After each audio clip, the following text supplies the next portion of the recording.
the US doesn't have an Ericsson themselves. They used to have Lucent, but they allowed it to be sold. So, you know, they have different pieces of the jigsaw. Yeah.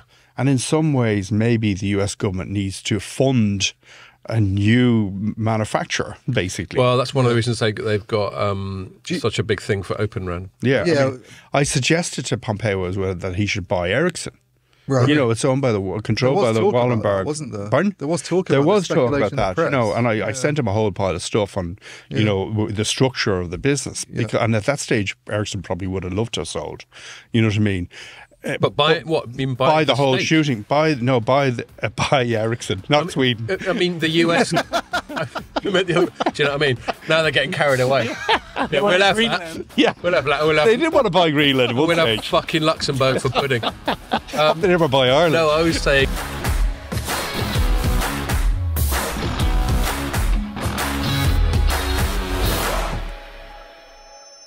Hello and welcome to another Telecoms.com podcast, recorded a bit sooner than the previous one than we normally do, because we've got a very special guest who's Denis O'Brien, who's just flown in. We're not saying from where, but he's just flown in, especially for this.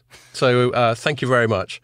And Denis, I'm not even going to I'm going to let him introduce himself because he's involved in so much stuff that I wouldn't do it justice. But before we get back to Denis and introducing him properly, we've also got to say that it's got a special appearance from Ian as well, which is why he's wearing that very snazzy You're jacket. blending into the wall. Am I? Yeah. Oh, yeah. He's God, like I hadn't even thought about the he's colour like a of the jacket. podcast chameleon. I thought he dressed up for me. Well, there we go. As you can see, I made a massive effort there. Yeah, you did. Yeah. I've got a shirt on, you know. What do you want, blood? And Ian's coming in because it's his birthday. It is. So happy birthday, mate. Thank you very much. And it's not just any old birthday, is it? Tell us. No, it's a big 5-0. The Hawaii. Yeah. Yeah. Hook 'em down. Yeah. Yeah, my sister phoned up this morning and said, "You're really old now." Just full stop. That's it. End of chat. Yeah. So And you went, what? Who's this? So the reason I've got this on is partly because obviously Denis is on, so we should look smart for our important that's right. guests. Only my But, best Metallica t-shirt for Denis. There's a restaurant called Rules in Covent Yeah, Garden. I've been there. They don't allow you in with that jacket, I don't think. I so see. They always say that, but they always They do. probably would, but yeah. Well, you go to Rules all the time, do you, Pierre? No, I've been to restaurants with like jackets. Oh, I see. It's full of people without jackets. But I mean, you might as well not take Yeah. any chances, isn't it? Yeah. So happy birthday. Thank you very Cheers, much. Yeah, cheers, mate. Thank happy you. birthday. Thank you. Cheers. Thanks, Denis. Thank you. Cheers. Nice to meet you. Nice to meet you. And I've got to say, we've kind of done a full swap. Denis brought in some beers and some other stuff, which I'll get to in a sec. And these are tins from, they're called Live Beer from the Moore Beer Company. I'm drinking Illumination Best Bitter, 4.3%.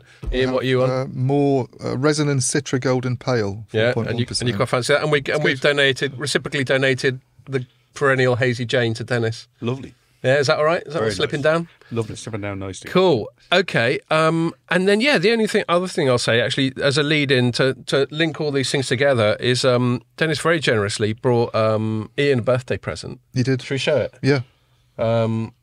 So It's a very nice bottle of wine. very nice bottle of wine. There we are. Can you see it on the thing, right? Mm-hmm. Lovely. And he wasn't sure whose birthday it was, so I got a consolation prize as well, which looks like an equally awesome bottle I should have of said wine. it was my birthday.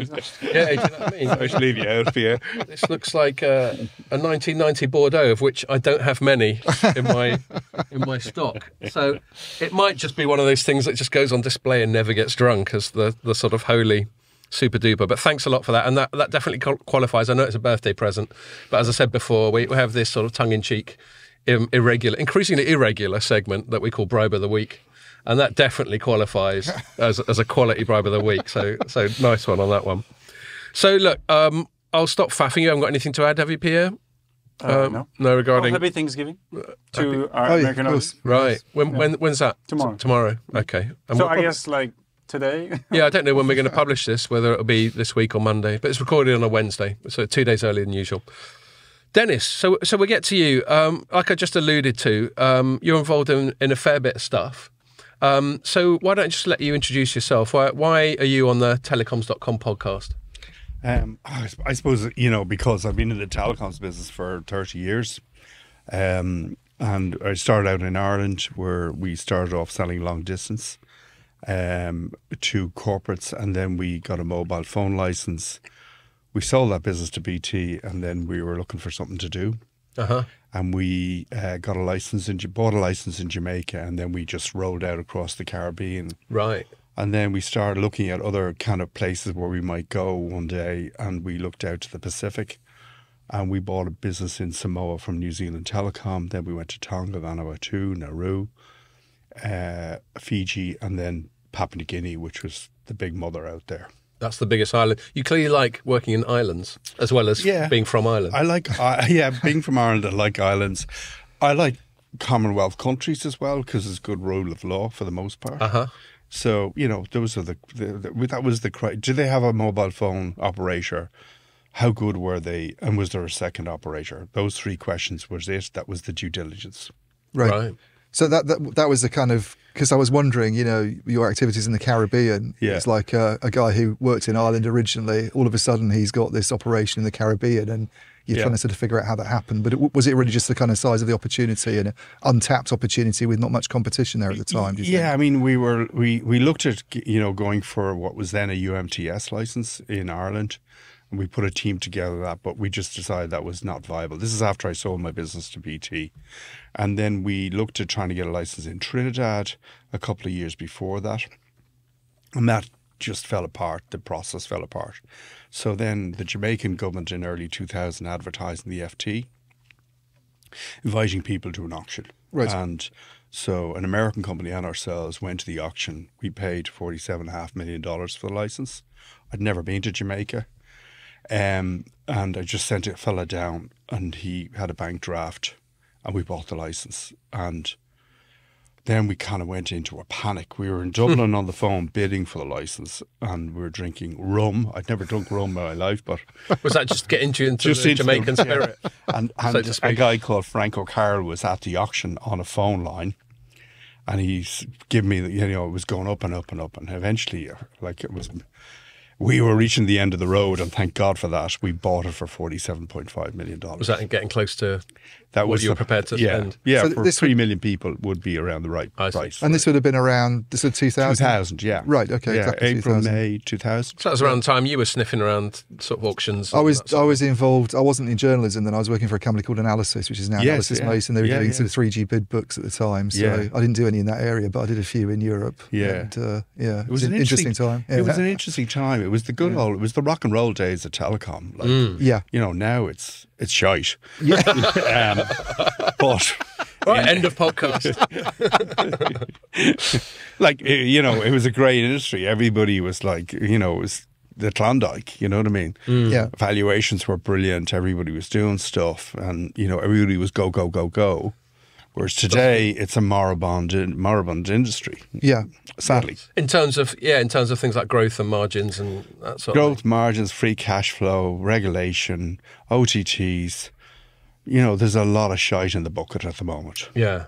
Do you think I mean, we can talk more about, I suppose, the Caribbean activities, but do you think on a sort of broad perspective of what's happened over the period of time that you've been in the industry that the operators themselves or the industry is partly to blame, or do you think it's regulate? I mean, would you point your finger at anybody? I'd say 75% the operators and 25% the regulators. Okay. Because, you know, everybody's been asleep at the wheel. You know, the GSMA, Ethno, all the CEOs of all the big telcos have been asleep. None of them they couldn't see the changes as they were happening, and they never tried to influence what would happen. So Google, you know, offered the two big US carriers a revenue share, and they were told to fuck off by the carriers, which was a massive mistake.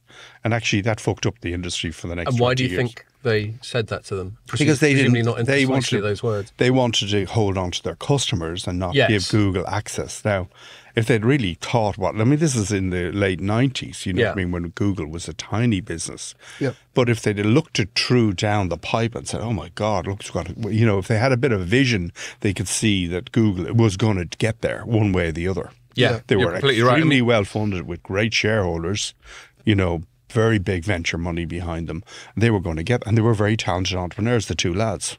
So one of the things that makes me think of, and I don't contest your analysis situation at all, and I think it was even slightly apparent then, but certainly in hindsight, was the telcos had this very walled garden, protect our space, sort of protectionist thing going on. And I suppose you can understand to a certain degree any business venture, and you would obviously know far more about this than I would, having never embarked on a business venture in my life. So it's no great compliment to you, is it? You're always thinking about the trade-offs. You're thinking about the deal. Mm-hmm. And it strikes me that they could only think about it in a pessimistic way. There was only downside of sharing anything at all. And maybe they had some hubris and arrogance about how much control they had and would continue to have. But they wouldn't have been given up much to give access to their customers in reality. They were going to earn revenue, a revenue share from Google on the advertising. Now, if you look what happened in the last week, Apple, which was an absolutely seismic thing that came out of the DOJ hearings, is that they have admitted now that they've been paying Google 36% of the revenue of all advertising generated by iPhone users. Yeah. Like, that's a startling admission. In fact, that's the most important thing that has happened in the last 5 years, as far as I'm we didn't concerned. even cover it. So I'm ashamed. I only caught wind of this, actually today. I know, it was all accidentally. It was all low-key, I see. subterranean. So note to self, write this up tomorrow. So Apple was trying to develop its own search engine, apparently. And then Google basically came along. And it does. I mean, it has Safari and stuff. Some money. Yeah. But, so you buy a phone now from Apple for 800, 900 grand. Yeah. Any advertising that you look on the phone, they're getting 36%. And that must stick in their throat big time as well. It is an extraordinary business model. And it kind of, we haven't got a fair share, but it blows up all their arguments. Like, it torches all their arguments on fair share. The size of the revenue. The fact they wouldn't revenue share, Facebook don't revenue share, OTTs don't revenue share because they're greedy fucks, okay? But at the end of the day, they do a revenue share. They've just had to admit it. So they're when they choose to. When they choose to. Now they've started in Korea as well. Yep. They've had to do a revenue share there. Well, Netflix do, because they have to. Effectively, it's a revenue share because they're putting money into the network. They have to put money into network costs. So the dike is broken. Like, it's like the dam busters. I don't know if you've seen the movie. Next thing, boom. There's a deluge as such. Yeah. What do you reckon the dam's broken when it comes to the fair share? Their arguments, yeah. Okay, I'll come back to that. Sorry, Ian, you were going to ask. I was just going to say, I mean, do you think it's too late to do anything now? It's almost because it makes the situation that the telecom operators are in sound fairly bleak in a way. That things have almost gone too far now to possibly correct the balance of power that's shifted so much. Oh no, I think we are on the cusp of massive change here. Right. And, I've been saying to the guys on Facebook who have been blocking this whole thing about fair share, I'm saying, guys, you're in the Stone Age. Get into the real world here. You have to revenue share or give some amount of money towards network costs. I said, why would I keep building out network capacity, which is, we have to put up 25%, 30% more capacity in our networks every year, for just to carry OTTs. 70% of our terabits or throughput on our network is OTT revenue or OTT operators traffic. Okay, so the world is about to change. Like, okay, Etno did a brutal job with the European Commission with Breton, a shocking job. Then they didn't persuade BEREC either to really, they couldn't persuade the regulators as well. So, okay, it was put into abeyance into the cold storage, but thank God it's in cold storage. But it's going to come out, and it's going to come out stronger, and the arguments will be better marshalled. And hopefully this time all the operators will get on board rather than just 4 or 5. Well, this is one thing I noticed, because we've covered this topic a lot in Europe from European perspective, but I never thought Etno and the operators themselves made a very good case for the impact of OTT traffic on their networks. And I think Telefonica, Vodafone, Deutsche, Orange did, okay, but then they found it difficult to get the other operators. And if you've got 4 or 5 big tech companies, they can be much more organised than trying to get 170 mobile operators in Europe. Yeah.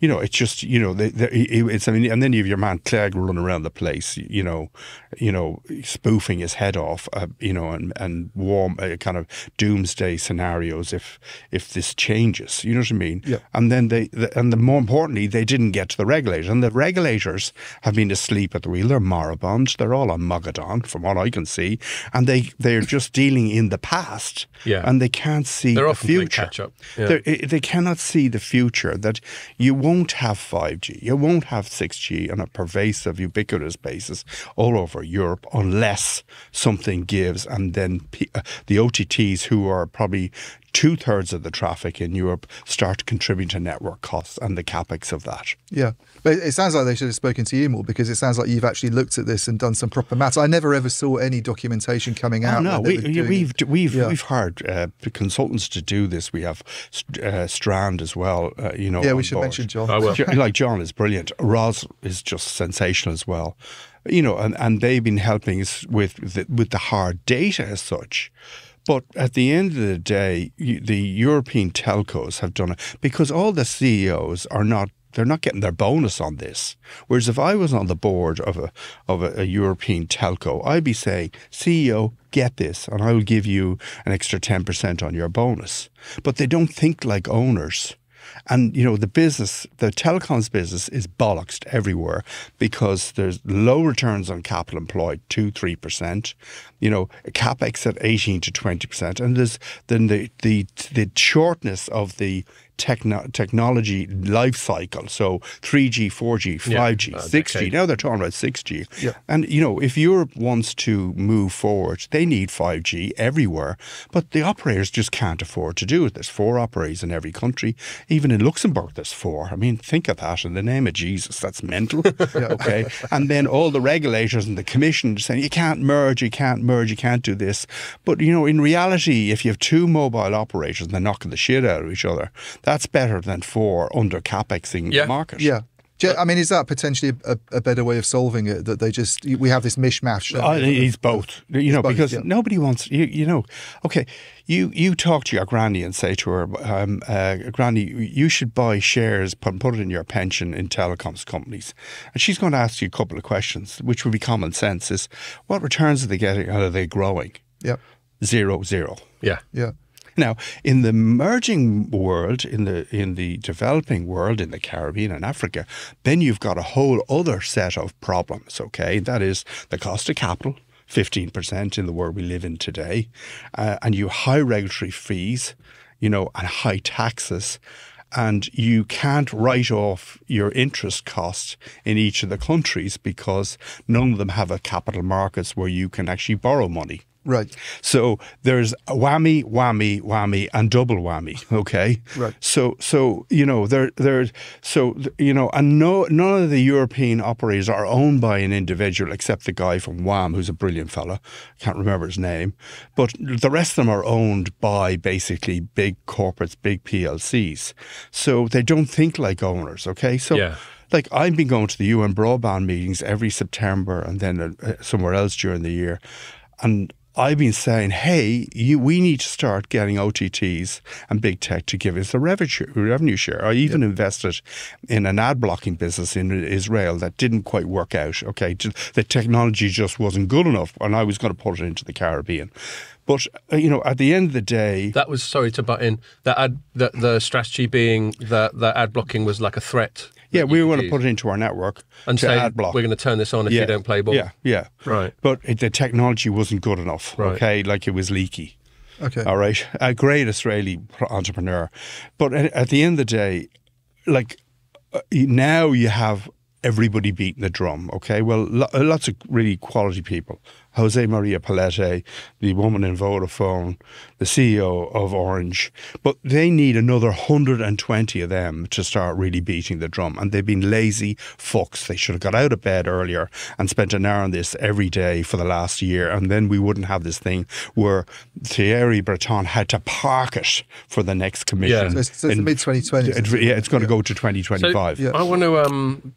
definitely, before we move on to other stuff that you're interested in, I reckon we should fully thrash out this fair contribution thing. And as you said, you work with John and Roslyn at Strand Consult, and it was through John and Roslyn that we got introduced to you. So they get a shout out most pods, which saddens me because it's going to just boost John's ego even more. There you go, John. Here's another. Posh and Becks of Telecoms. The Posh and Becks of Telecoms. There we go. But yeah, they introduced us to you, so I'm grateful to them for that. And I know you get involved with them. And so I'm kind of slightly primed on the fair contribution argument, not just because we've written about it, but because I've argued the toss with John and Roslyn before. In fact, we've had them both on the pod earlier on this year, Roslyn right at the start of the year. And I've got some devil's advocate positions that are to push against your arguments in favour of fair contribution, if that's all right. And you seem like an ideal person to test them on. I recently wrote in a story, actually, Strand Consult got a nod on that. My headline last week was, US moves to make big tech contribute to broadband network costs. And this is a bipartisan bill in the States that you might be aware of. Broadband. Yeah. And then I said at the bottom, I gave a nod to Strand Consult and extracted some of, this was from one of their research notes, extracted some of that. And this sums up some of my devil's advocate positions. So I'm just going to read myself here and then encourage you to respond to them. I said, while we defer to Strand Consult's expertise on the matter of the difficulty faced by the USF, that universal fund in the States, we don't follow the logic that it falls on perceived beneficiaries of the internet to solve this problem. The US government repeatedly demonstrates it can access apparently limitless funds for other strategic projects, and in this case, the, quote, market-based principle, close quote, seems to simply be a new tax. And then the other point, and then I'll shut up and let you respond. As I said, it also remains disputed how much direct cost on network companies can be attributed to content providers. Surely the capex associated with rolling out fixed networks is flat and unaffected by subsequent traffic volume. So those are the 2 points. If there's an investment crisis within telecoms, why does it necessarily fall on big tech to resolve it as opposed to the state or other interested parties? And secondly, how much can we, and you've already alluded to the fact that you think you can, but how can we prove that there's direct cost generated by carrying all this traffic? Okay, let's take the first one. Well, first of all, why has the United States government put all this money into broadband? It's because there's a deficiency there of investment. Yeah. Because, Verizon, AT&T, T-Mobile don't have the capex available to go everywhere. So now they've basically subsidized all these smaller operators that have come into the market to provide broadband. That could be fixed wireless on 5G or using other spectrum, but also rolling fibre out. So the government had to do that because the other guys just couldn't afford to do it. And if you look at, the scale of America with 340 million people, you can see why the last 70 or 80 million is a problem, okay? And then you have, the Navajo Nation that people can't afford broadband where the government is subsidizing, people by $34 a month for that, okay? So that's the first thing. The second thing is this, is that Netflix can smell in a network where they can go high def. So they will pull the bandwidth and make it bigger, their demands, by actually making the consumer a high def user. Okay. So if you look at the amount of terabits going through the networks in these new networks, for example, it's going up by 25 to 30%. That costs money to the operator to keep building that capacity. So that's what if you could just expand on that a little bit, because Ian and I have often argued the toss about this. I figure you roll out some fibre. Yeah. And there's a hell of a lot of ceiling on the capacity of that fibre that Some you roll of it out. is wireless, though. A lot of it is wireless. A lot of these new rural broadband networks that have been subsidized, they're agnostic. The government are giving them money either for wireless or for actually laying fibre in the ground. Okay, so it's a way to surge the market is using FWA. Okay, but do you concede my assertion that if you're talking about fibre alone, I totally take your point about FWA, anything wireless. If you're talking about fibre alone, there is enough capacity innate in the fibre rollout such that Netflix going high def, you should still be comfortably accommodated by that fibre? Not necessarily, because then, people have underestimated how to scale their networks. They have to go back and scale them up another time, and they probably will then underestimate it again, and they'll have to do it again and again and again. And that's the nature of this, where we're going.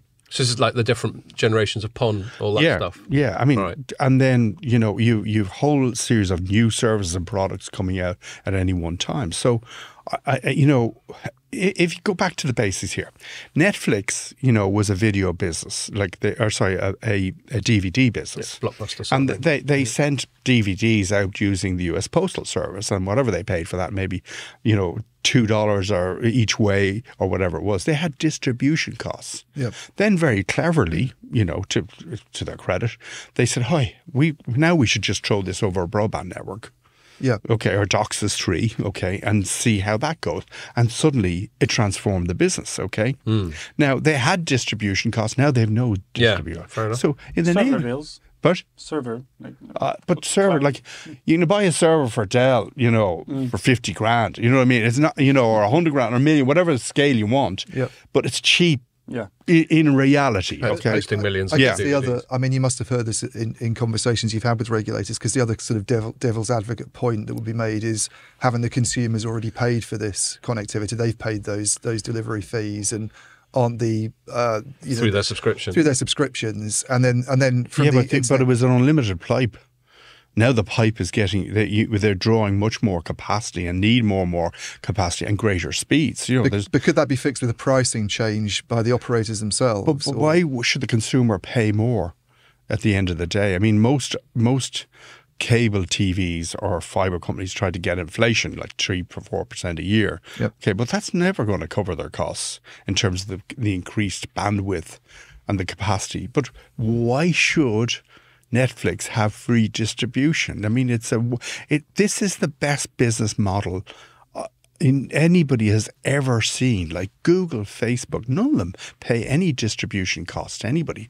But furthermore, okay, if you take Africa, okay, Facebook's revenues come out of Africa directly from the buyer of the advertising. They don't go through an office or a branch office in Nairobi, or any city they don't pay local taxes, they don't pay corporations taxes. It goes straight out of there to a data center in Ireland, okay? Right. So the whole of Africa is being defrauded, in my mind, okay? Because we have 50 data centers in Ireland that are doing Google, Meta, TikTok, everybody, okay, handling their revenues. And they don't contribute any money, any taxation dollars whatsoever to Africa. Now, this is the second wave of colonialism. Right. That's an interesting. But presumably, you've seen some of that in the Caribbean. Yeah, region. but in the Caribbean, if you just take Haiti alone, okay, yep, where Meta generates millions of dollars in advertising, okay, people buy it directly, okay. The health service for 11 million people has a budget of $230 million, okay. Right. They don't get any revenue or taxes from Meta or Google or anybody else. But the same could be in Malawi, Burundi, Mali, any of those countries, okay? They pull all the revenue directly out of there to a tax benefited place, frank the deal in a data centre, because 50 data centres for the size of Ireland, and basically they pay nothing to those countries for their health service or education. So, the last big thing that happened to Africa was the Millennium Debt Campaign, which solved a lot of the problems where governments were overborrowed and they got their borrowings written off effectively, and that money was supposed to go into health and education, okay? So that was the change, the catalyst in the late 90s and early 2000s to change Africa, which Bono did, okay? Yep. And Pettifer and many others. But, now that those countries have kind of reduced their debt to GDP, they're earning nothing out of big tech, because big tech have told them to fuck off. You have the benefit of Facebook in your country, but we're not going to give you any revenues. So Zuckerberg is hiding, okay? I'd love if Zuckerberg was right there, and I'd ask him, how does that work? How is that a good idea? Okay, but the other thing that is happening is that the CEOs of these tech companies were elevated by Obama. Okay. And they suddenly puffed up and started taking machineries of state security people, and suddenly if they were coming into a country, the red carpet was going to be thrown out far and wide for them. I'll give you a laugh. There's a guy who drives for me in Dublin when I'm out in the piss, okay? And his name is Paddy. God, that'd be handy, wouldn't it? And I met him about a year ago, and I said, Paddy, how are things? He says, fucking brilliant. And I said, why? He says, I was sent over to London last week to be trained. I said, trained in what? He said the CEO of XYZ was coming to Dublin and I had to make sure the air conditioner was on at 21.5.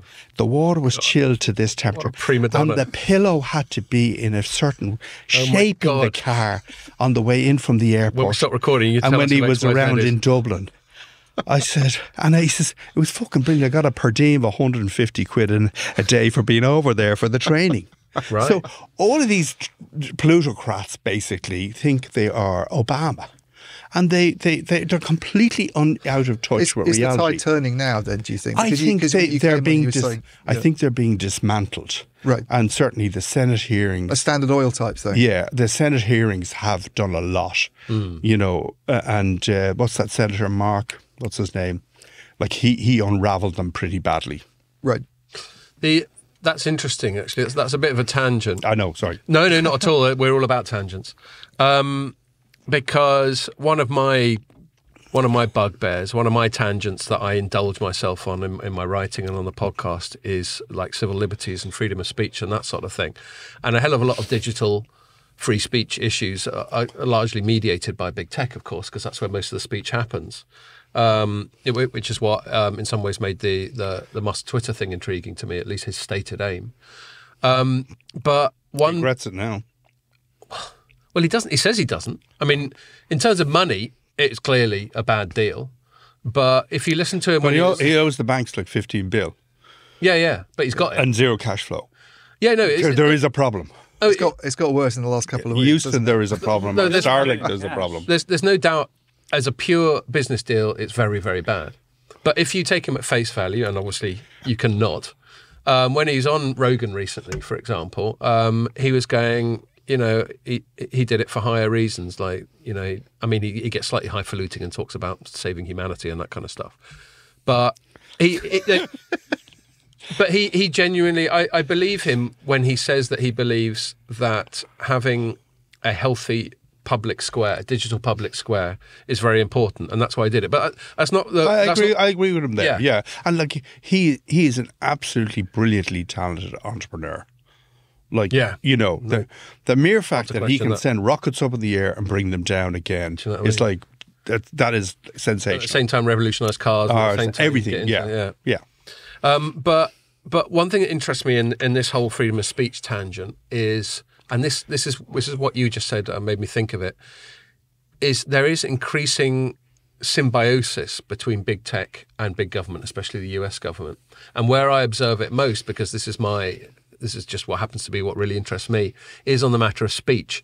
Funnily enough, Musk, there's another Musk reference, he enabled this thing that I wrote up quite extensively called the Twitter files towards the start of this year, where it was quite clear that there's a direct line between American security agencies and people like Facebook and Twitter and so on, telling them what to censor and what not. And so it's this symbiosis that really interests me, and that comes back to what you were touching on. I think this symbiosis may come into play in the area we were talking about, which is the fair contribution. In other words, we've got these Senate hearings, we've got the antitrust stuff, we've got people going after them. I think a lot of this antitrust stuff is basically a bargaining position where they establish that, look, we can either hold you over the coals over antitrust, or you can play ball with us, censor according to what we want, and maybe play ball on the. But how do you know they're not playing ball already? Well, they are to some extent, but this gives government the state more leverage over them. Look, you could be right there. I know this much: the State Department will support Google and Facebook in trying to stop fair share. Okay, definitely, and the trade discussions between the European Union and America probably, that has touched on that as well. No doubt. And I know in the Caribbean, and, probably this is justifiable, is that the US Embassy are probably making representations on behalf of US big tech companies, and that's normal as such. Yeah. Okay.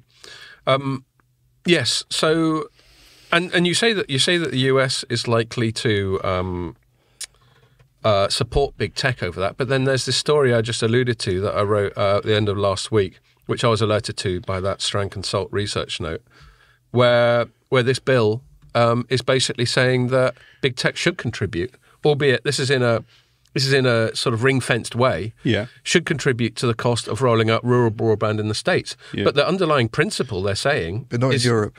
Yeah. But the underlying principle, what they're saying, or maybe this is just an over-extrapolation on my part, is they're saying that in this case we are in favour of fair contribution. Yeah, but they may say that, but when it comes to it, what will they agree to? It's very well always I agree with you, and then saying, well, I'm not sure I agree with you fully enough to actually give you what you're looking for.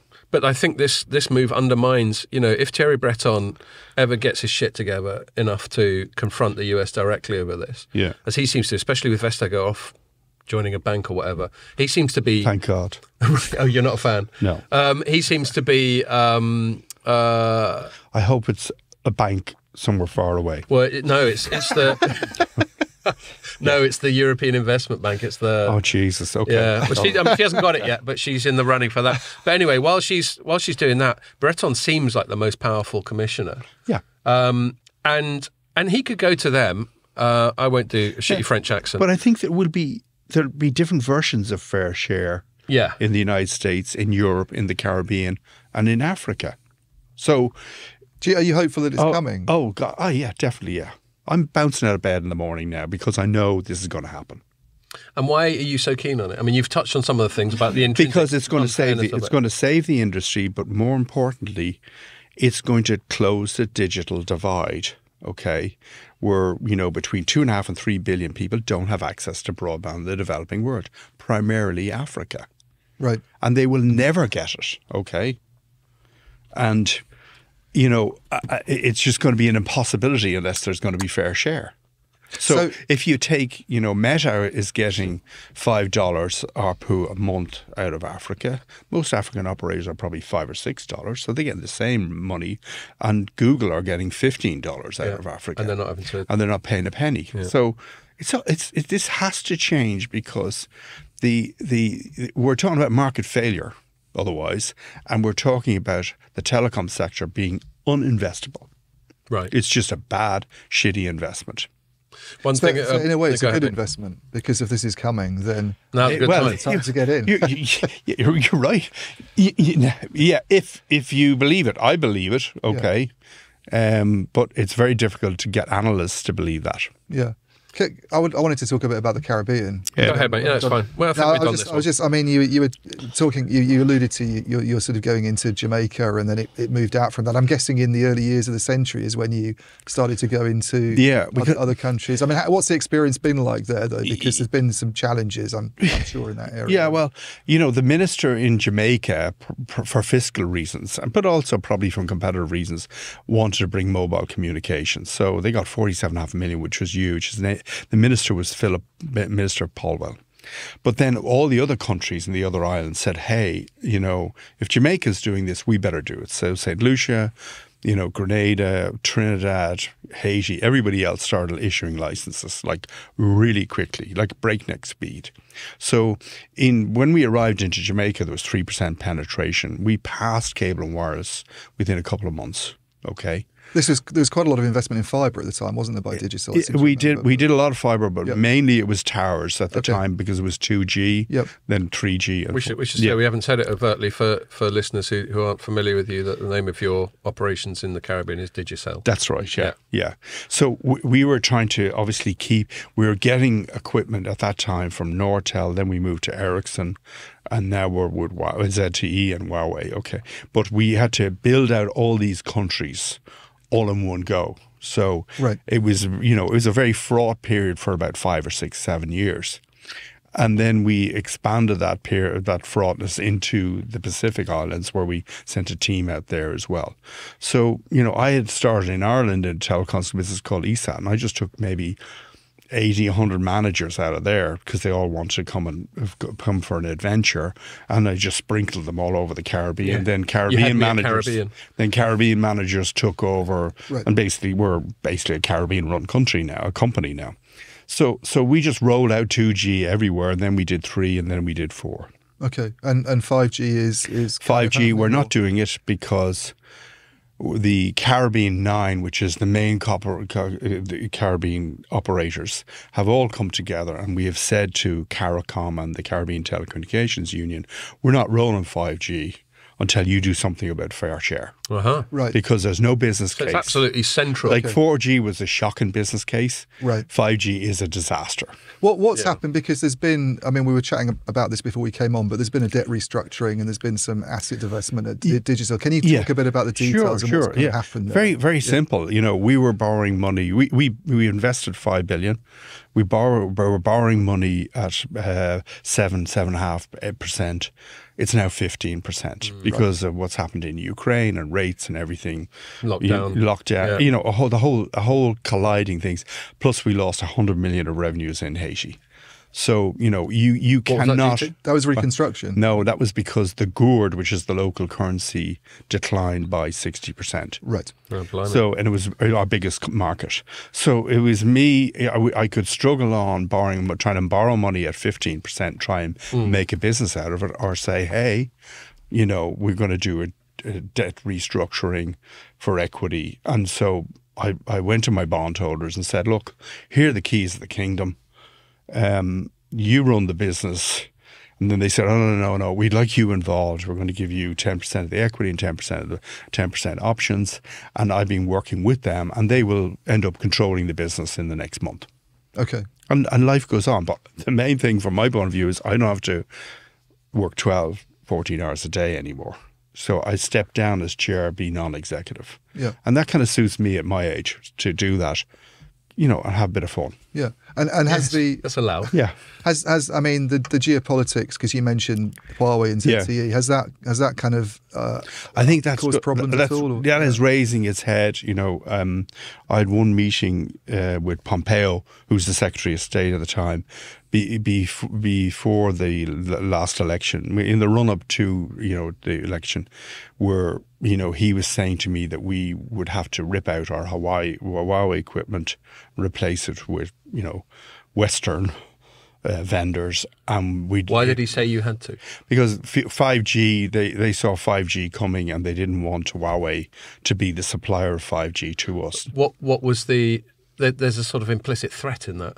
Why is he saying you've got to? I mean, you're not operating in the US, are you? No. Well, I explained to him that I'm Irish, but he got that from the accent. But he's sharp, this Pompeo. I think he kind of mistook that he could actually order us to do something that would be a massive cost to us. You're talking about $1 billion probably to change out all our networks from Huawei or ZTE. And I just said I can't do it. Did you notice the Western equipment being, because people talk about that price differential, a lot more expensive anyway? I don't think there's much of a differential now, to be honest with you. But at the time, you know, the problem with the European vendors is they're not good at executing in emerging markets, from my experience. Right. Whereas Huawei are Olympic gold medalists at execution. Yeah. And even in Haiti, where we've been rolling a lot more 4G in this new wave, you know, their warehouse was looted. That didn't stop them rolling out the network. You know, they've been shot at, they attempted kidnapping, you know, all the other run-the-mill things that happen in Haiti every day. That didn't stop them. Like Huawei just kept going with the rollout. So they just delivered. You know, I'm not in no way. I'm not an anti-Chinese business guy. I just think, look, you know, this is a particular phase the world is going through. There was a bit of a kiss up, you know, between Biden and Lee. You know, they cleaned up San Francisco just for him. They could be on the best of terms in a year's time, but you know, we all have to run our businesses in the meantime. Well, this is something we often talk about on the pod. I've been a little bit. How are you doing for a beer, by the way, Denis? I'll have another. Thanks. Yeah. It's obviously central to what we do for a living, the whole Huawei thing, especially as it's played out since about 2020. Yeah. And now Posh has a different view on that. Right. Yeah. Okay. Yeah. Well, Roswell. yeah, posh, and with John being Beckham, And in fact, both of them have. They're strong. No, yeah. So we've gone toe to toe with And I've John had a debate with especially them about on that. on that. Yeah. And and we respect each other's views. Yeah. I know John's especially hawkish on China. Yeah. And he's got a fairly well developed position on it, which I respect. My counter position, slightly devil's advocate, but slightly heartfelt, is twofold really. There hasn't been enough smoking gun evidence of CCP direct sort of hacking into Huawei and ZTE kit for my liking, but it could be there. But if so, why haven't they just published it, and then we wouldn't have to speculate? And then my other one is just more getting drawn into, and this is what I was kind of intrigued by when you were talking about Pompeo, just getting drawn into US hawkish foreign policy and everyone else, them kind of forcing everyone else to play ball. And that kind of annoys me. I understand they've got a geostrategic sort of big game thing where they've decided that China is the new geostrategic antagonist, and they're doing all sorts of things trying to restrict access to chips, stop them getting into quantum computing, anything that they can. It just slightly annoys me when America, in my view, overplays its hand and appears to bully people and say, this is our policy and you better jump on board or else. I think there's bullying on both sides. Okay, Right. It depends whose side you're on. Okay, look, at the end of the day, we can't in the emerging markets in Africa or in the Caribbean rip out all our networks because they're Chinese, just to meet, the objectives of, say, the United States. And I've heard all the arguments, okay? And it is about the smoking gun. It's a bit like, saying, in the last few weeks, there was an allegation that the Hamas command center was underneath the hospital in Gaza, that hospital, El Sharif or whatever it was called. Yeah. So we have never seen any evidence yet that Chinese networks have been hacked, or they're sending information back to Beijing. Who knows? I don't know. But to be honest with you, I'm a business guy. That's at a different level, okay? Yeah. That's at a geopolitical level. Until you have conversations with Pompeo and he goes... Well, yeah, but I had to explain to him, in the nicest possible way. I'm an Irish business guy. I've invested all this money in the Caribbean and the Pacific Islands. I can't rip out my networks because I can't afford to meet that requirement. Has it sort of gone away then? Because it sounds like I think it's better to start all over again. More pressure. Yeah, more pressure. Yeah, more pressure. So, look, we'll cross that bridge when we have to. Okay. Yeah. So, but in the US, all the operators that bought Huawei equipment have had the government paid for them to rip it out. Yeah. So they'll have to do the same in the Caribbean because we can't afford it. What's the government's position? The Caribbean governments? They don't really care. They don't really care. Yeah. They say, they're not concerned about that. It's more like it is in Africa, where they just want investment and. The Belt and Road Initiative in Africa and the investment in Africa is a significantly higher level. Right. So I don't think they're going to get the same cooperation in Africa. But, to be fair, in the US, they've now turned their attention. The Biden administration has done some interesting moves in Africa to actually strengthen the engagement. Like even in Kenya, they've just done a trade deal.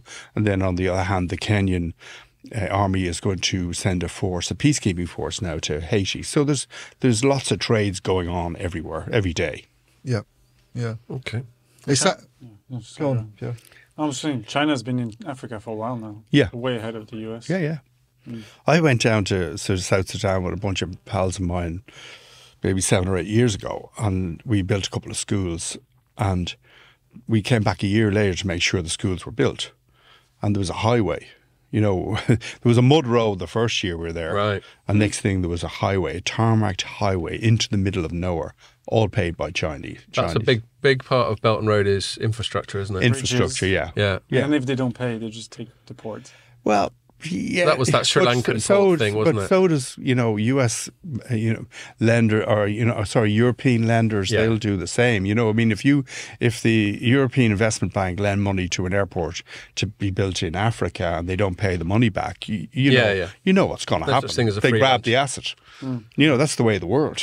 Yeah. You borrow money, you lose your asset if you can't pay them. Well, this this gives me a segue. Unless Ian, you had any other more questions on what we were just talking about before I was just sort of what Scott was talking about, this kind of tech war that's going on between China and the US at the moment. It's obviously difficult for business people to try and work out what they're doing in all of that. But do you see it? I mean, how do you see it playing out? And do you think it's realistic for the US to think it can sort of constrain China's ability to do some of these high-end chips and this sort of thing? I think it will change again, and I think there was a rapprochement in the last 10 days by President Xi and Biden in the relationship. Yeah. And, there also is a lot of US companies moving their supply chain and their manufacturing out of China. That has serious implications because if you take, 18 to 25-year-olds in China, 25, 30% of them are unemployed. So, there needs to be more investment, job creation in China, and that is going to be led by Western demand for products. Yep. As such. So there's a lot of moving parts here. Obviously, if Trump gets back into the White House next year, then things will even change more radically. Yeah. In all sorts of directions. In all sorts of directions. Yeah. So, and then the European Union, it's very difficult to get a uniform foreign policy on trade policy within the European Union because there's 4 or 5 countries that are, not agreeing with the other bigger countries in the EU. So everything is kind of fraught, and if you're in a boardroom of a business or writing on the industries that you guys write on, it's moving at a breakneck speed. Gives us something to do, that's for sure. Yeah, it's also very interesting. Yeah, it is. It is very interesting, and you can argue both ways. Yeah. I mean, I haven't been working in telecoms as long as Ian, and this job opportunity came up 9 years ago to be editor of Telecoms.com, and prior to that, I was in sort of tech, but I was an analyst dealing more with the smartphone industry. Yeah. So everything to do with networks and stuff was new to me.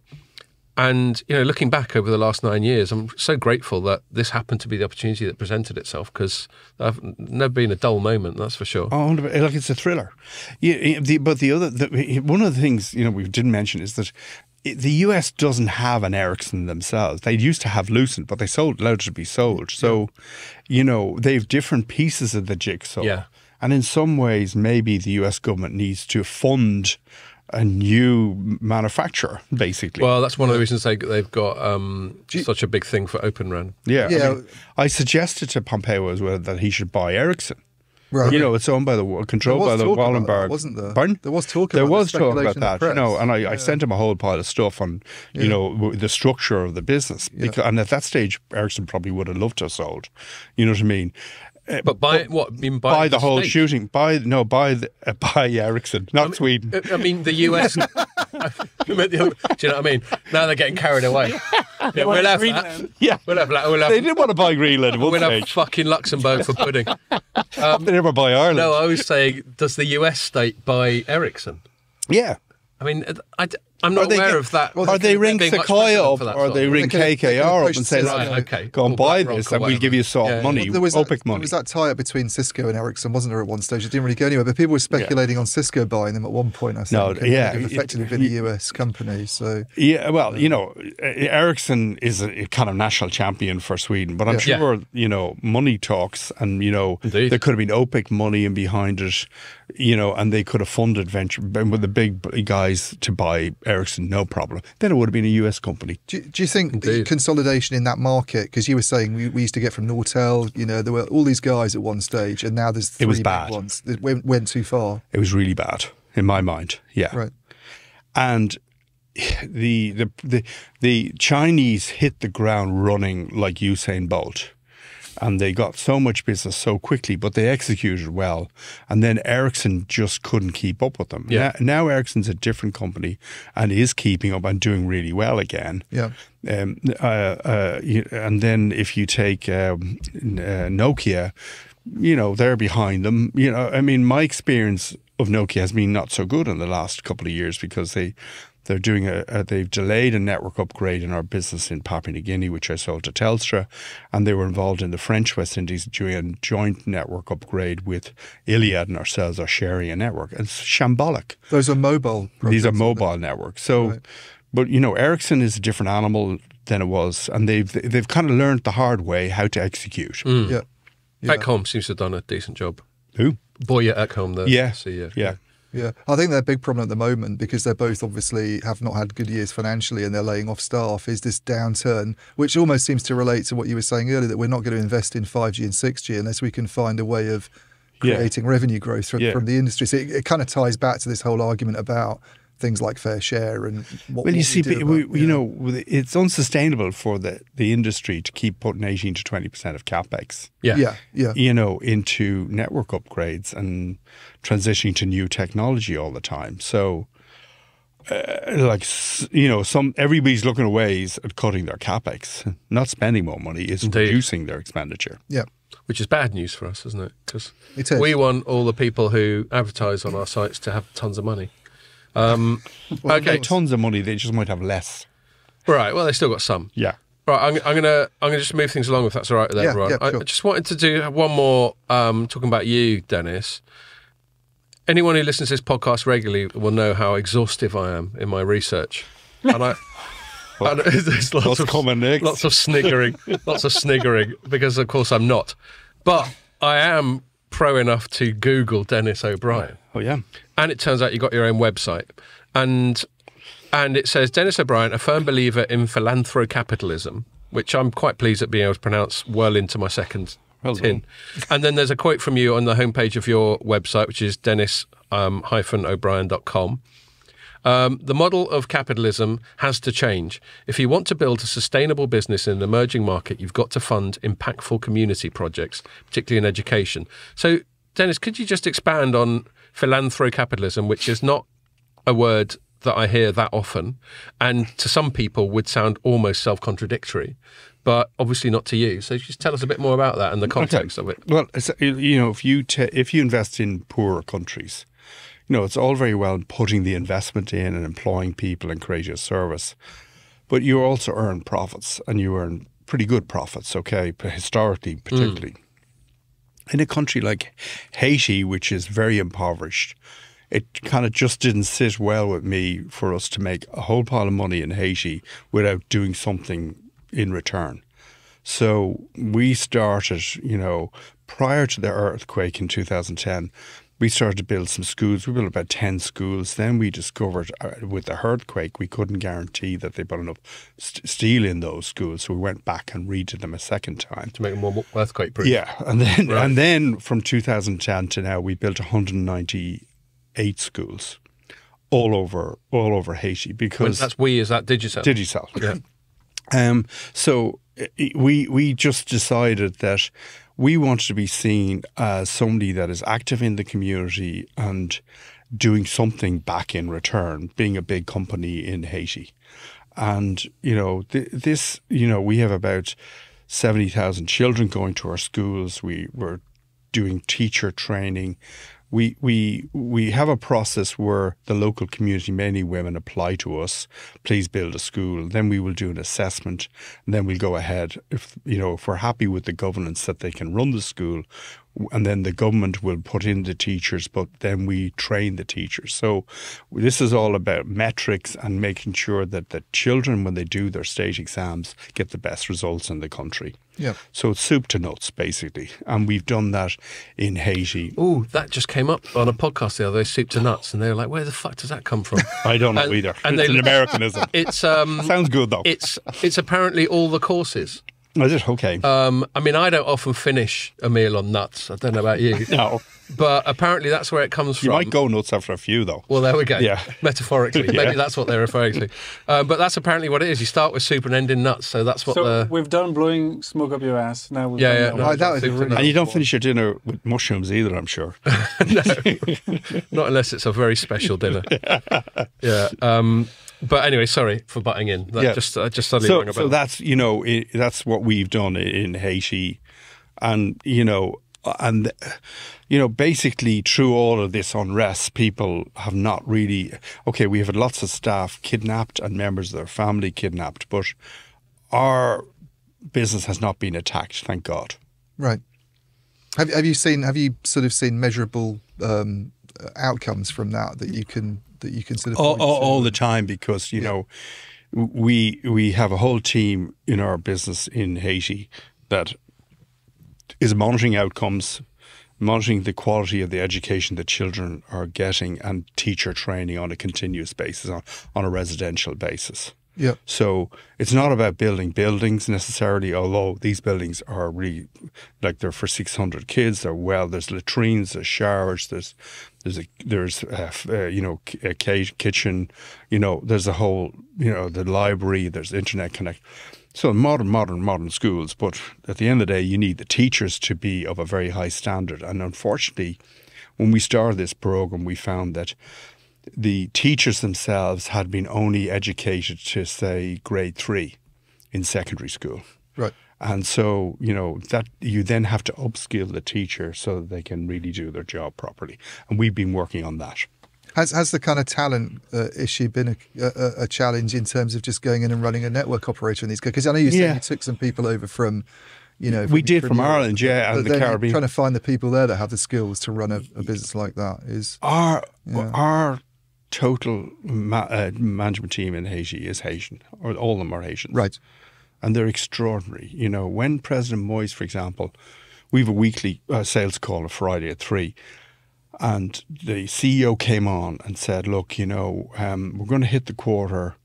And this is like a couple of days after President Moise been murdered in the presidential palace. And I said, JP, I said, just hold it there. You said, look, I'm sorry what has happened, with your president. And you don't need to, think that this call is all about sales when you have other things going on. And, if you can do the quarter, great, but, make sure your staff are safe and, you can run the business. Yeah. Yeah. The thing that interests me about this sort of neologism, this portmanteau of Philanthro Capitalism is at a perhaps superficial or at least binary level, it can feel contradictory because there's philanthropy, fine, and it's, I'm always delighted to hear that people of means enjoy using their position and their resources in philanthropic ways. That's great. No one wants to think of Scrooge McDuck just sat on top of a pile of money, rubbing his hands together. And obviously all of us who feeling a bit skint just bitterly resent really rich people anyway, in the standard human way. But then capitalism is very, it's a very sort of sketchy word. But as most people understand it, it would be a free market. It would be companies, let's say public companies, where they have these fiduciary commitments. They basically, it's all about profit. It's all about the bottom line. And so the two things, doing something philanthropic and looking after the bottom line and looking after investors and looking after your fiduciary responsibility, would seem to be in direct tension with each other. Do you? No, because your consumers, in our case, the users of Digel in Haiti, will have a better opinion of us, and they're more likely to become a customer and not leave you. And, that's not necessarily the reason why we're doing it, but and the other 5% reason is there isn't an Irish embassy for a couple of thousand miles. So you're playing a home from home, you're an Irish investor in Haiti, which is kind of a bit odd. Yeah. And you're saying, well, I want to make sure I have a good relationship in this country. I want to have a good relationship with our customers as well. And, we're going to do the right thing here. So it's big picture and it's a bit more long-termist, which I applaud, because one of the, by instinct, I'm small government, low regulation, laissez-faire kind of person. But you must be favored then Meta, then no taxes. Well, no, because I don't. That's his caveat. But it's that Pull boundary. your leg. It's that boundary. No, it's a good retort. Yeah. It's that boundary I like to explore, because I'm not an anarchist. You need a state. I think you need a social safety net. My daughter has autism, so I'm grateful for anything the state does to help us to help her. All that sort of thing. Obviously, there needs to be some degree of a caring, sharing aspect built into society. So all sensible conversations are if we've got the equilibrium of total socialism or total state control at one end and then total anarchy, no state at all at the other end, sensible conversations are where the dial is somewhere in the middle, isn't it? But philanthropy is at all levels. Right. Because, people give to their means here in the UK. You know, they might buy poppies, they might support their local autism charity or whatever. They give, you know, £1, £5, £10, or whatever the number is. Yeah. You know what I mean? And I suppose there was a realization on my part very early on that, you know, it's not a bad idea to support different things. Okay, so when we were growing up as kids, my mother, you know, had a friend who was a nun, a Protestant nun in India, working with blind people. She used to come home every 2 years, and she'd come around for dinner, and we'd be all like listening to her for hours about her life in India. And then, you know, there was a priest from Africa, same thing, you know. And basically, you kind of get into it, you know what I mean? And you say, okay, I'll give a tenner to something that is important to me. And that is, you feel good about that. Yeah. But also it's impactful because lots of tenors or fivers make up a lot of money that help, you know, a whole layer of other social services in the UK, in Ireland and other countries. Cool. I think the sort of pure capitalism has, like, unfettered capitalism isn't anything necessarily that any of us here would go along with, because not a complete Darwinistic dog-eat-dog type of thing. Talking about the need for the regulators to get involved in the telecom sector, for instance. I mean, philanthro oligopolies, maybe that really is a kind of. But you know, you see, you read an annual report, Sylvian, a load of shite of internet. You know, you read ESG stuff. You know, the ESG stuff, and we do philanthropy, and then you say quantified. No numbers. Exactly. You know what I mean? That's what winds me up. They might be turning over, 10 billion. They give 100 grand to something, you know what I mean? And most of that's spent on glossy brochures to show how much they love. And their PR people spend 20 grand a video. Yeah. You know, so, you know, I'm more interested in having a team in every country that are going to do something that's impactful from beginning to end. Did you were in Haiti before the earthquake? Yeah. So, and then, I'm interested in your perspective, because you must have been on the ground when that was going on. No, I was in Lamo. Right. But coming in and out, I'm guessing. Yeah, I was in it. I've been going to Haiti. I've been there like 100, 200 times. But before the earthquake, you know, nobody ever thought, there was never any discussion about earthquake, except, you know, we had an Irish architect who built our headquarters, which was 12 stories high. And he had done some research, and he said, we're going to put lots more steel into this building than we ever thought. And I said, are you sure, John? There was a guy called John Marr. I said, like, fuck, this is going to be 2-3 million more in construction costs. He says, no, definitely. And thanks be to God, because we lost nobody in the building itself. And the only guy that died was the building manager, who got everybody out of the building. Oh, bless him. And then he was having a fag afterwards, about a half an hour, and a wall fell off in the car park over a guy called John Mark, I think his name is. And that was the only person. Now, we lost other staff members because they were at home or they weren't working that day and their homes collapsed, because if you know Port-au-Prince, there's no steel in any of the houses. Never been. And it's breeze blocks, you know what I mean? I can picture it. You know, so the other lucky thing, we had only one switch at the time, and the switch went out the back of the building but didn't fall out from 4 stories. And they were able to put a rope around it and strap it and get it going again, so that people who were buried in the rubble were able to use their phones and say where they were, okay? And and then we topped up the whole base straight away with $5 or $10 so that everybody had top up, because in Haiti people top up 50 cents a day or 30 cents a day, you know what I mean? So it was an extraordinary period. Yeah. Our CEO went to Haiti and slept on a desk for a month. Wow. Sadly, he's not with us. A guy called Colin Delves. He was instrumental in the building of Digel. But where, you know, having sort of put a sort of simplified version of my typical position before you, where it certainly softens, and where I meet in the middle with less sort of laissez-faire, less unfettered free market, is in some ways is the short-termism. One thing that annoys me, you know, covering, obviously we look at quarterlies every time they come around, and they always seem so short-termist. You know, PLCs or listed companies wherever just seem to only care about the next month, the next quarter, the next fiscal year. And sometimes you see this in governments as well. You look at some advantage that that systems like the Chinese have over is they can plan decades in advance because they don't bother with the inconveniences of democracy, and they just got one dude calling the shots till he dies by the looks of it. Or the autumn statement, which we just had today, I think. Yeah. And so we've got these cycles both in the public sector and the private sector that are very short term and very condensed. And that obviously leads to some great inefficiencies and a lack of forward planning and just bigger picture thinking. So that's where I definitely meet in the middle with the stuff that you were talking about. I agree. I agree entirely with you. Analysts just want to know what the next quarter is, and then they want to know what the cash flow is at the end of the year. Yeah. And what growth you had.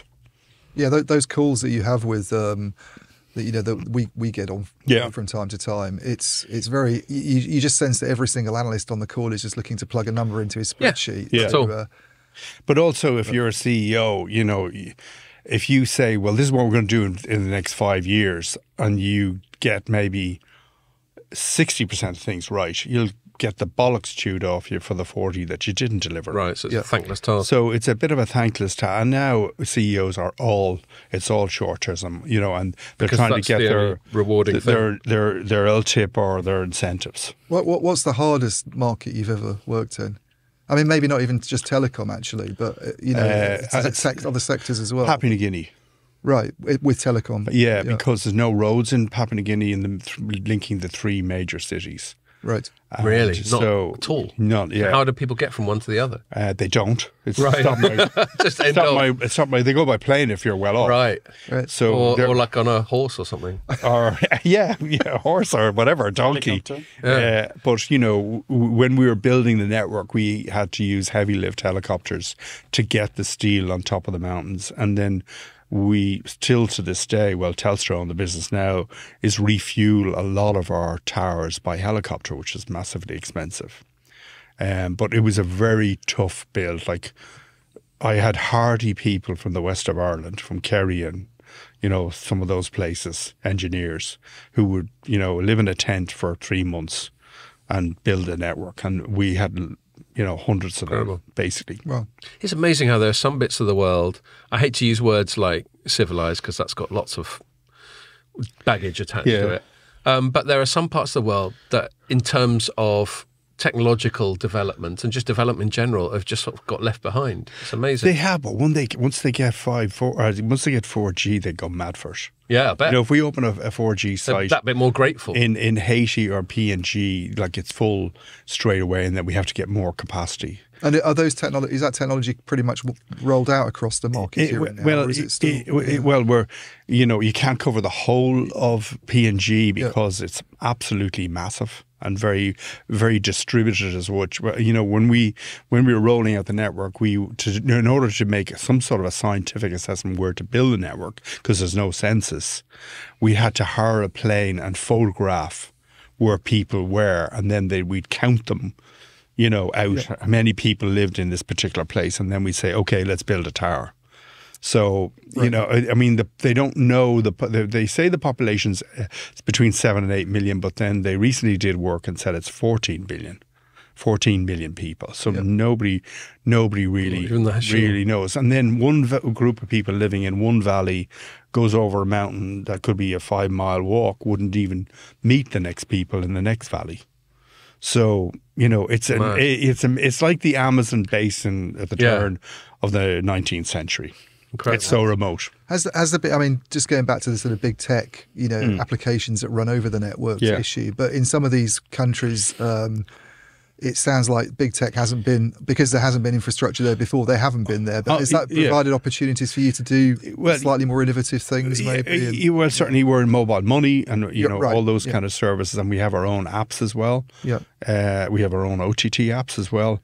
But Facebook, TikTok, they come in. They get the customers straight away. You know what I mean? And it's funny, because Meta and Facebook don't contribute for fair share. They don't have, help in the rollout and the financing of networks to the 2.5 billion that don't have a broadband access. But they're ex-growth. basically.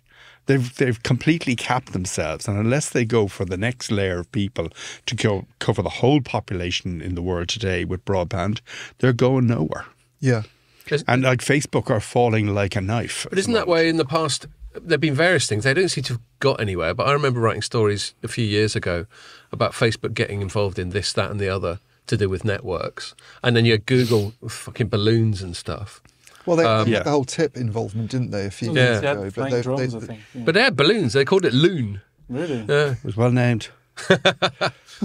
Very well named. But, and then you had Google Fiber in America. That didn't go anywhere. Yeah. You know. Two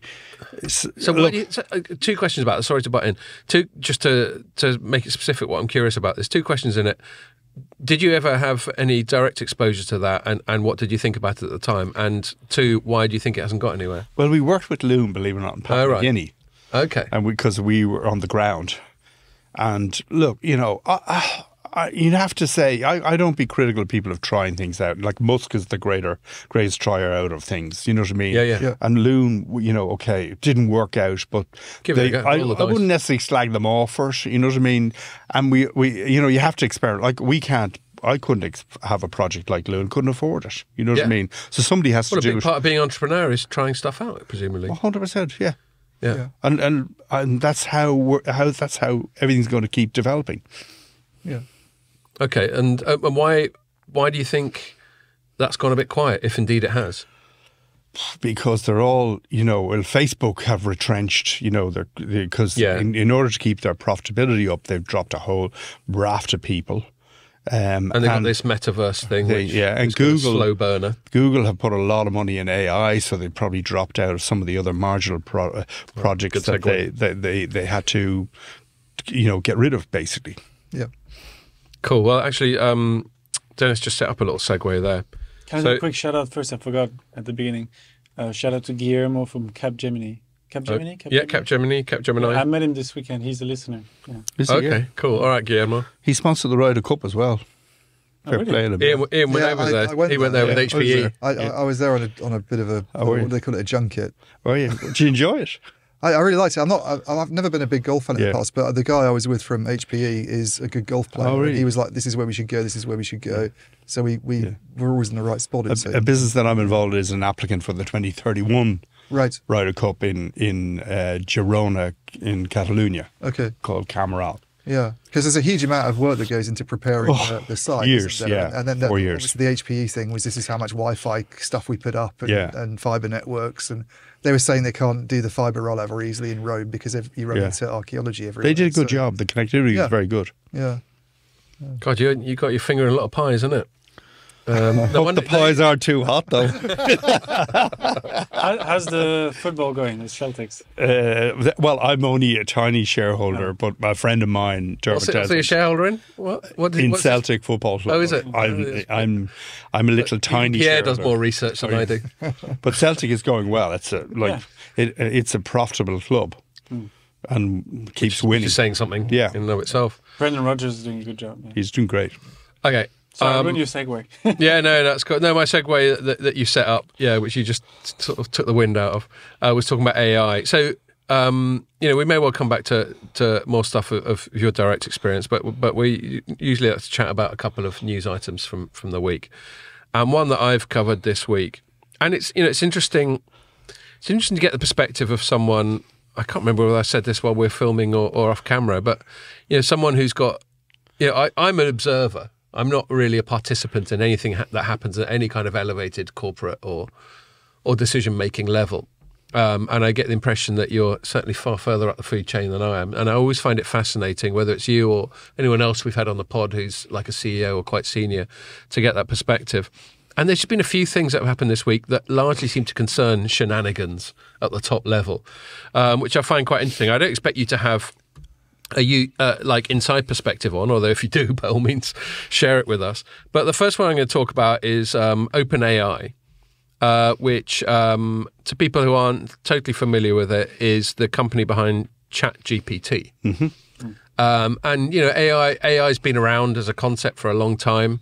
We often joke it's become a cliche on this pod. We'll talk about Terminator whenever AI comes along, either Terminator or HAL out of 2001.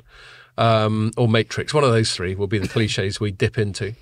But this year, it kind of got a rocket up its arse because of generative AI and people being able to interact with this computer. I think they released it. Didn't they release it? Yeah, ChatGPT. During the summer, Yeah, that was GPT-3, and now we've got GPT-4. And I've listened to lots of pods where they go, it's really amazing. You can have incredibly meaningful interactions with this thing. Although one thing we spoke about on the pod was times when it went a bit mad and started accusing people of... That was the beer, though. Yeah, I know. What we don't know is whether the journalist, before they wrote the story, said, act like you're shit-faced in this interaction. I'm going to ask it, who's Denis O'Brien, see what it gets wrong. Oh, you're asking GPT, oh my God, this is live. Oh, God. From BT, former BT, what's his name? Neil. Neil McRae. He had said like he'd worked from Amazon, which was completely wrong. Right. Well, this is one of the problems with it. This is a complete tangent, but I'll pull it back in a sec. It's not really AI. It's certainly not general purpose AI. What it really is a very powerful way of tapping the internet and sort of whatever the sources of the large language model are to then come up with an answer. So the answer is only going to be as good as its sources are. And I certainly know there was some people I listened to podcasts on and they would ask about themselves, and you just get this fucked up stuff that's completely either inaccurate or biased or whatever.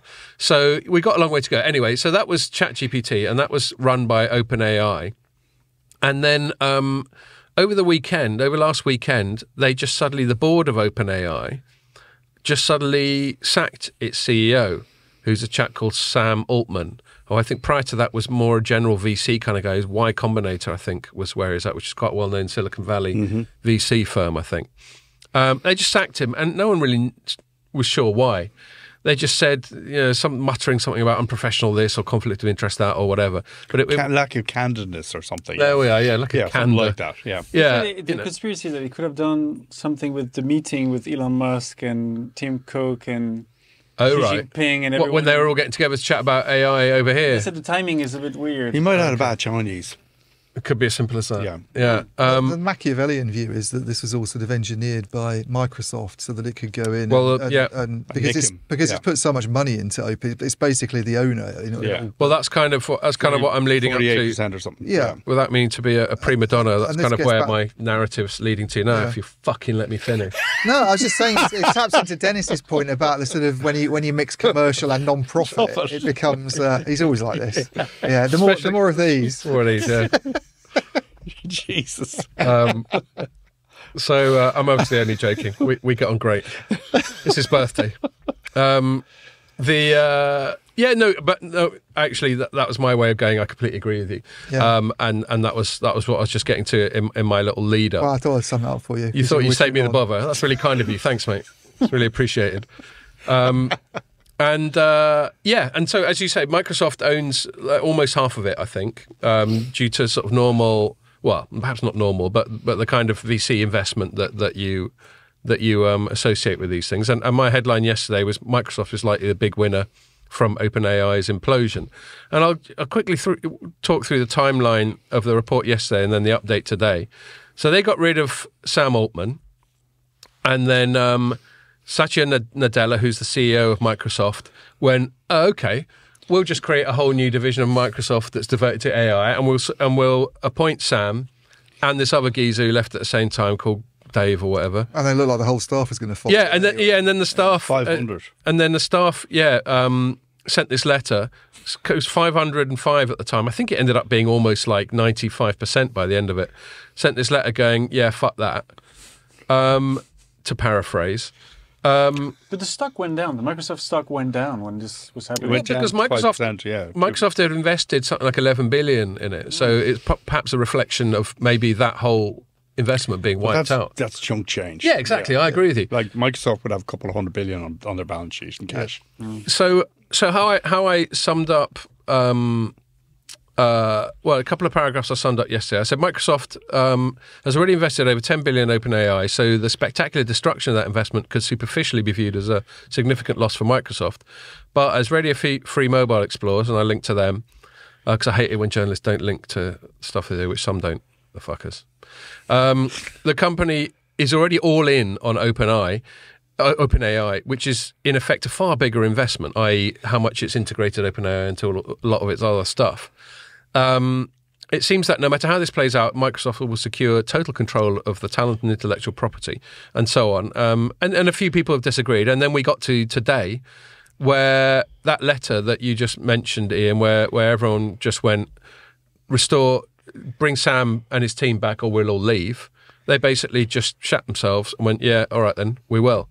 And so now there's this, my headline today was OpenAI returns to, which was written on the train on the way up here, so it's not necessarily most exhaustive bit of work. OpenAI returns to the status quo ante, nothing to see here. Because presumably they'd like to restore Sam Altman and go, yeah, we're all fine, so just move along now. It's all But cool. the last bit, the development with them bringing him back is the bit that adds a bit of confusion. Yeah, go on. Well, in the sense that if it is a kind of a ploy by Microsoft to have him within this new division and bring the staff over, then it's not really sort of it's worked all out. over. It can't be both. Yeah. Yeah. But it's all over. I mean, you know, if the 500 staff move to Microsoft It's with game over. him, you know, basically, you know, they might write off 10, 11 billion. Well, that's like. But they'll never have to. them. They'll never, you know, under the antitrust laws in America, they were never going to get full control of it. So this is a way of actually getting everything all in one go. I completely agree. I completely agree. So my what is it? My concluding paragraph of the thing I wrote from the train today was Microsoft's online press room has maintained a stony silence on the matter, and we're still unable to even load the OpenAI site, which was true. I can now, but I couldn't then, and that's for about 24 hours. What do people value OpenAI at the moment? 86 billion. Apparently. 86 billion. Yeah. I mean, in terms of what's expected from it, and the fact that Microsoft stock seems to have performed well, you know, in relation to some peers because of OpenAI, that's not very much. Yeah, I think it seems clear. In terms of like when you talk about Apple being worth $3 trillion these days. But they've or whatever. decapitated AI, the board. You know, by getting rid of Sam. You know. Yeah, and so who And fills then that vacuum? Nobody. Well, I mean, The Twitch guy. Well, I think my assumption is Microsoft does. What about the woman from X? Would she go over? Woman, the one who Yacarino. Yeah. Maybe. Well, they got in some geezer who was there for about a day. All right. He was from Did he get a Twitch. signing on Was he bonus? from Twitch? Yeah, I know. It's like one of those football managers that gets sacked after 3 games and gets 20 mil. Here's my paragraph I was trying to find that summarises what we were just Sounds talking like about. Manchester United. This. Go on. Yeah. Sorry. Indeed. Chelsea. Yeah. I said, what this means for the future of the company and Microsoft's involvement is still unclear, but it's hard to escape the impression that Microsoft CEO Satya Nadella has been pulling the strings behind the scenes from at least the point at which Altman was fired. And then just one more. A reasonable extrapolation of that assumption is that the new regime will also closely align with Nadella's vision, effectively giving Microsoft full control of OpenAI without having to compensate its other investors. What do you think of that? Yeah, it's that. Bingo. And, you know, the mere fact that their PR people, the Microsoft people, are saying nothing. It's saying niche. Yeah. It's too high risk for them to say anything. Yeah. Yeah. So Game that's over. a fun bit of corporate intrigue. It is, yeah. I mean, the complete speculation, given how well it seems to, from my point of view, have turned out for Microsoft, is to what extent it might have been engineered by Microsoft in the first place. But none of us know, and I don't want to get sued by saying anything. But, you know, what happens then to the private equity guys who put the money in as well? Indeed. So, And they'll be like the BlackRock types, won't they? yeah, Sequoia, you know, Something like that, yeah. You know, I'm not sure who their shareholders are, but they're heavyweight. So Yeah. They're I not wonder people what who are just their going to take this line down. No, they won't. But the complication is this weird setup with it being a not-for-profit, and because A the hybrid. easy thing would be for them to just go and buy OpenAI, Yeah. if it was a normal. But Sam has said all along that he doesn't want to get wealthy out of this. right. You know, But he's a VC guy, isn't he? which is very altruistic. And we're back to my Yeah. point about the tensions therein. Yeah, You sound sceptical. you know, maybe I'm completely wrong, but it's going to be difficult if he created that not to enjoy the benefits of It's it. his as well. baby. Yeah. Yeah. Sorry, were you going to say something? I mean, I'm just kind of, you know, the board issues with Sam Altman and what was behind some of the kind of Yeah, we're still not sure. disagreements. People don't. The really journal know, but said yesterday the board was not a very heavyweight board, right. whatever that means. Yeah. So a bit out of their depth, maybe. Yeah. There was speculation by, I think we were talking about it before we came in, by Daniel Royston, who we've had on the pod. Yeah, I couldn't find that on her LinkedIn when you mentioned it. But about it being too tied to one cloud and not having a multi-cloud strategy. So we must allow for Danielle, who's great, but her thing is the public cloud. Yeah, and so that's going to be her focus of a given. Yeah, but I think that's quite. I mean, to me, one of the things that's interesting about generative AI is the relationships with the public clouds, the hyperscalers, because we've chatted about that a lot. You can't run those large language models, from what I've been told by people who know about this stuff. You certainly can't train them. It's very resource intensive. But GCP, AWS, or Microsoft Azure. So, and this very close relationship that Microsoft has with OpenAI means it's very much a sort of. I mean, from a telco perspective as well, it's interesting when they start talking about using large language models for chatbots for customer service operations, or even to support some network operations in future in ways that we don't really know about yet. You're almost going more in with Microsoft than you were before, and one of the worries in Europe, I know at the moment, is about this. How invested do we want to be in relationships with the hyperscalers? How much do we want to do ourselves? How much do we want to entrust to them? And this is moving things a lot more in that direction. It's quite scary, I think, in a way. But 5 years ago, maybe 6 years ago, people wrote off Microsoft. They've reinvented themselves. Yeah, very well. In a staggering way. I mean, if you look at their share price, what they've done with Azure, like they've motored. They've done it. They've been able to keep up with all the other people now, all the other big tech companies. For them to reinvent themselves from and it's a 40-year-old company shifter, which is sensational, I think. For them to reinvent themselves from the Balmer era, which is something I covered actually when I was a smartphone analyst, the time when Microsoft bought Nokia's handset operation off them and ended up writing off the whole fucking thing. Yeah, well. And then Nadella. No, I mean, fair. There's a price of getting a cavity though for them. It was nothing. Yeah, right. But their reinvention has been very much cloud, and now AI. Yeah. And meanwhile, you were talking about Facebook it does social media. They've got everybody that can possibly sign up. Yeah. The advertisers are getting a bit sour on them. Yeah. It's like, where do they go next? Exactly. That's the question. That's why they need new broadband. The 2.5 billion people who don't have broadband in the world today are their next customer base.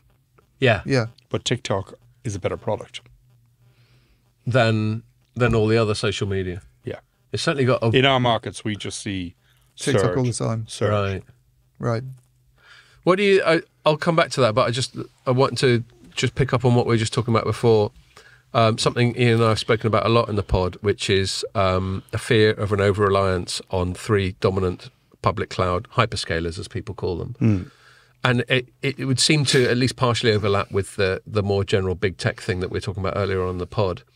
As long as you get operators, we hear a lot operators moving more and more of their operations into the public cloud, having a more intimate relationship with one or all of the three. Typically one, though, for reasons. Azure, we're with Azure. Yeah, Azure. You're with Azure, right? Okay, so but presumably you felt primarily you were choosing between Azure, Google, and AWS when you. We were more comfortable with them. Yeah. Cool. Yeah. Okay. Well, that's good to know. Maybe you can tell us in a bit why you were. But then when this AI stuff comes in, which requires all this resource and all this processing power and all this backing to work properly, and you've got one that's intimately associated with Microsoft, i.e. Azure, Google's got its own one, and then you've got, isn't it now? And then Anthropic's getting AWS. Closer. Well, it's not. It's getting closer and closer. I think it's standalone Anthropic, but every now and then you hear about a bit more of a tie-in. It's almost the same thing. But of them, Microsoft is a stronger position.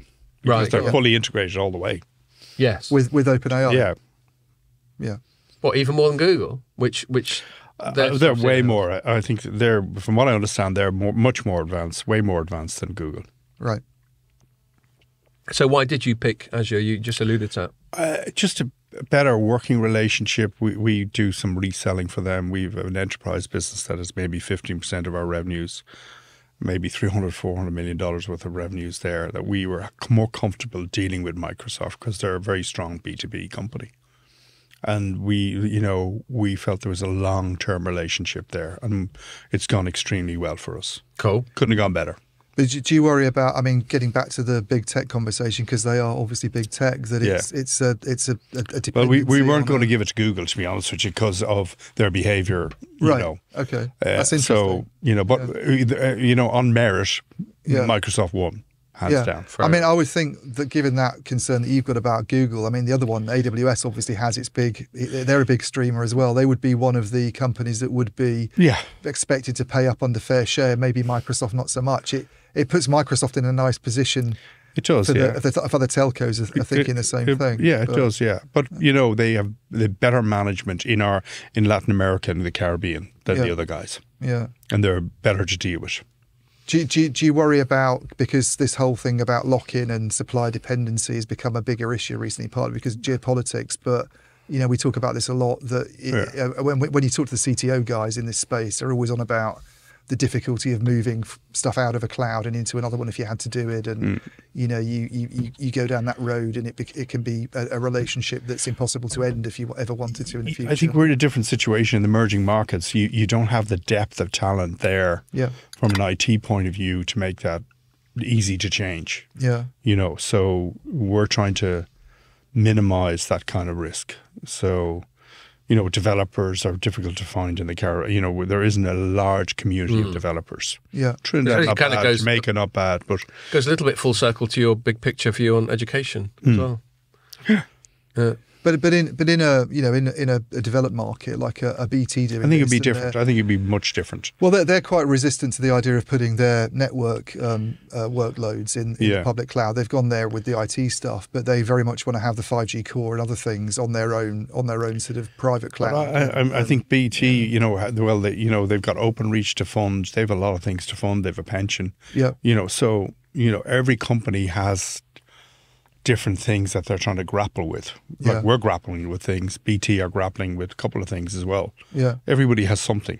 Are you, on the AI front, are you sort of starting to, perhaps through Microsoft, is that starting to affect your own operations? We're beginning to, to think how can we take advantage of this, and particularly in customer care and other parts of our business. Yeah. By customer care, you mean more on the sort of chatbot first line of contact. Chatbox is huge for us. Yeah. And it is getting better. Way better. I remember, sorry to butt in quickly, I think I've said this on the pod, like my oldest friend was once chatting to me about a customer service interaction they had.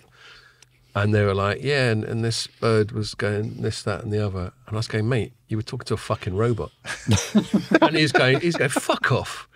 He just wouldn't have it. And I was like, look, there's no way in this day and age at that first level of call center that you were not. I think it was like a text chat. Yeah. There's no way that wasn't a robot. But she was very quick at typing. Well, but this is the point of the anecdote. Other than it's funny in its own right, is it is getting better thanks to things like ChatGPT and all that sort of thing, such that even if I know, because I'm a tech journalist and so it's sort of my job to know about these things, that maybe I'm chatting to a robot, so maybe I won't be like, what are you doing later? Or something. Not that I would, ever. Google a few years ago had the demo where it's a voice and it has like ums and stuff. Yeah. Like, whoa. Yeah, well, it's all very... so when you think of how much we all spent in the telecoms industry on customer care. Yeah. And how that has shrunk and the number of people employed has shrunk, sadly. Yes. But I think the rest of the business, is going to, most telco operators are probably going to shed 40% of their jobs. Yeah. Because of technology. Ian tracks that closely. Outside customer care. Yeah. But this is the thing that worries me about AI. And I was in Finland actually like last week. Yeah, with Nokia. I was on a trip there, and I was chatting to them about this, and they kind of shared the concern, which is we replace not just customer service jobs, but you have things like GitHub Copilot, whatever it's called, that can do programming, software engineering jobs. They take over, and it becomes more intent-based, and therefore you don't invest in the talent to do that anymore because it can be done by AI. And at some point in the future, nobody really knows how that works except for the AI system. Yeah, Wally, and which is where you get a bit Skynet-y. Yeah, and then it's like we've never trained, because I can already see this happening without AI, that some of these old legacy jobs in telecom, they have to bring people out of retirement because they don't have anybody who can do Who knows how some of these old I think networks work anymore? COVID was the early AI because, COVID showed people who are working and who weren't working. Yeah. And, I forced all our CEOs, like all 33, tell me the people who didn't perform in COVID, you know what I mean? Right. Who went missing, basically, didn't do their work. And then I want a list, and then you're to eliminate them. You got to lay them all off. And we laid off 750 people who went missing. Who thought for a year that they were having a laugh? Yeah, they were having a laugh. They weren't doing any work basically, but probably logging on, but doing nothing. You know what I mean? And it was Mr. O'Brien doesn't pay attention. Yeah, so with remote working also has a similar. You can give you the same visual as well because a lot of people. A lot of companies have allowed, gone remote working. I think it's ridiculous, to be honest with you, because, I know I learned from working in an office or working in an environment in teams with people, maybe not in an office, but out in the field or whatever. But if you're working beside somebody who has knowledge and you have an insatiable appetite, and you get those you can't do that. moments You can't do that on a Zoom call. You know what I mean? Yeah. But also standards dropped. Our CEO, Oliver Coughlin, and myself flew in one night to one country. I won't say the country. And they were all looked as if they were, out playing basketball for the day. So you don't want to see what I look like when I'm working during the day. They were in singlets and everything. And I was in a bit of a clobber because that's me. And not a tie. But we sat down. There wasn't even a bottle of water to get a presentation how the business was going. Now, they hadn't had a visit because of COVID for 18 months. Right, so we just couldn't get to them. Looking weird. So I looked at the CEO. I said, listen, I said, would you mind nipping home and coming back in business attire? What do you think that is? Okay. Which is a test in itself. So this is a small country. Then he puts a hoodie on. So they all fucked off home and they came back an hour later, and dressed up. And then we went through the stats on the business, like EPS, NPS, network stats, everything. And everything was shite. Yeah. So we had to give... You couldn't help but join the dots. So the CEO got the gate the next morning. You know what I mean? We just said, out. Yeah. Straight away. Because if you're a consumer business, you can't have falling standards. You know what I mean? You have to have higher standards every year and give a better service to your customers. Yeah, well, my defence, in case any of my employers are listening to this, and they're going to suddenly start insisting I come into the office every day. There's two things about being a journalist. One, it's not collaborative, and two, you can see whether we've done any work because we've either published a story or we haven't. Well, yeah. But I can imagine for people who are just like back office or middle management or whatever. Mm-hmm. If people are not working, they don't deserve a job. Yeah, fair enough. Can't argue with that. I'm sounding like you now, a libertarian. I'm a bit of a socialist, but if they're not working out the door, it's bad for the business. But do you think there are large numbers of staff? Because whenever these financial issues come up and BT needs to retrench a bit, and he goes, we're going to cut 55,000 jobs over the next 10 years, and I think Philip Jansen, who announced that figure, only attributed 10,000 of them to AI. But it almost seems like they have large pools of staff sitting there, not really. What did David Graeber call it? That anthropologist, bullshit jobs or something. People doing. It's also not fair to the employee. You know what I mean? Yeah.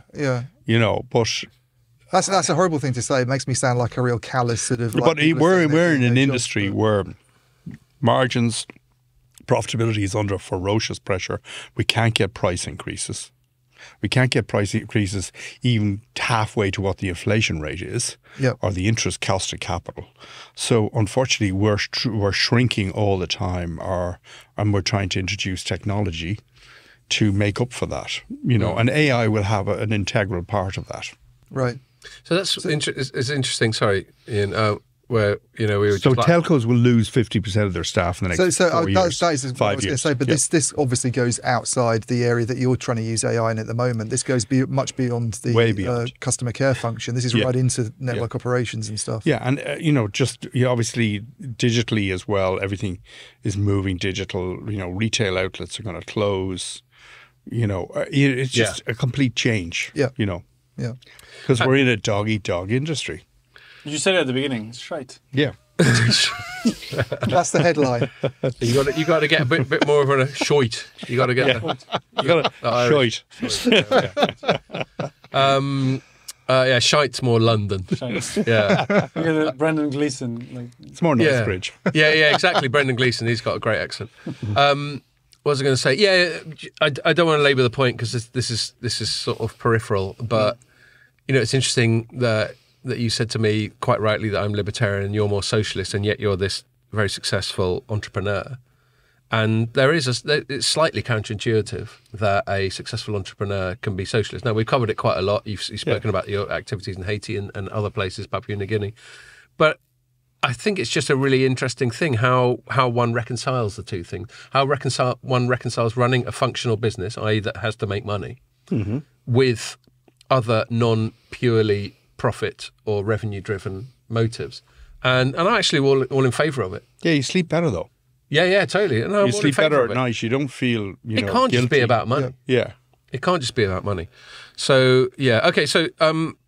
if it's all right, we've just got one more little news bit I'm going to talk about, and then we'll look towards wrapping up. Yeah, it's quite an eclectic conversation we're having. Sorry? It's quite an eclectic conversation. But they are like this. What we do. This is a madhouse. I take eclectic as a compliment. It is. Very much. So, again, this is, I don't expect you to have any... on personal insight into it, but again, as someone who, as you've just said, hires and fires CEOs on a Sunday morning. No, you didn't say that. That's my flourish.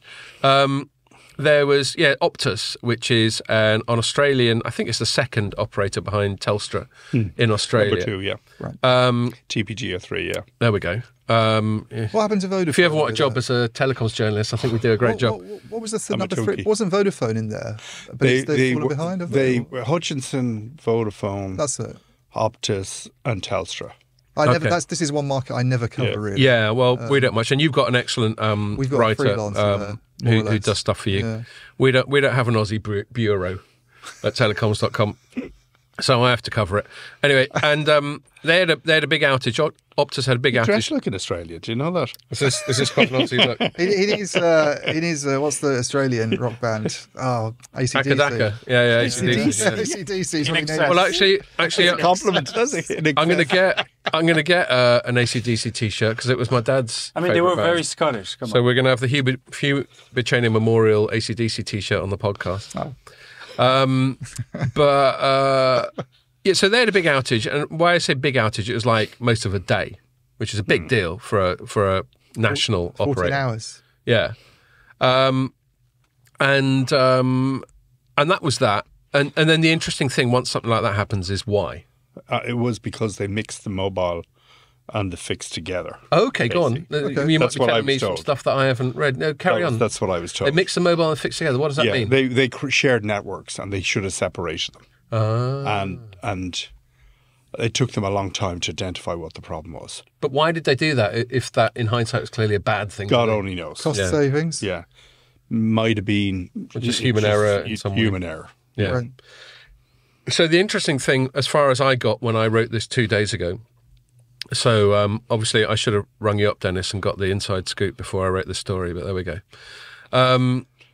Is that they put up something on their FAQ, yeah, sorry, we fucked everything up, but it's all back to normal now, so let's just forget it ever happened. Is that how they wrote it? Yeah. with the Aussie accent.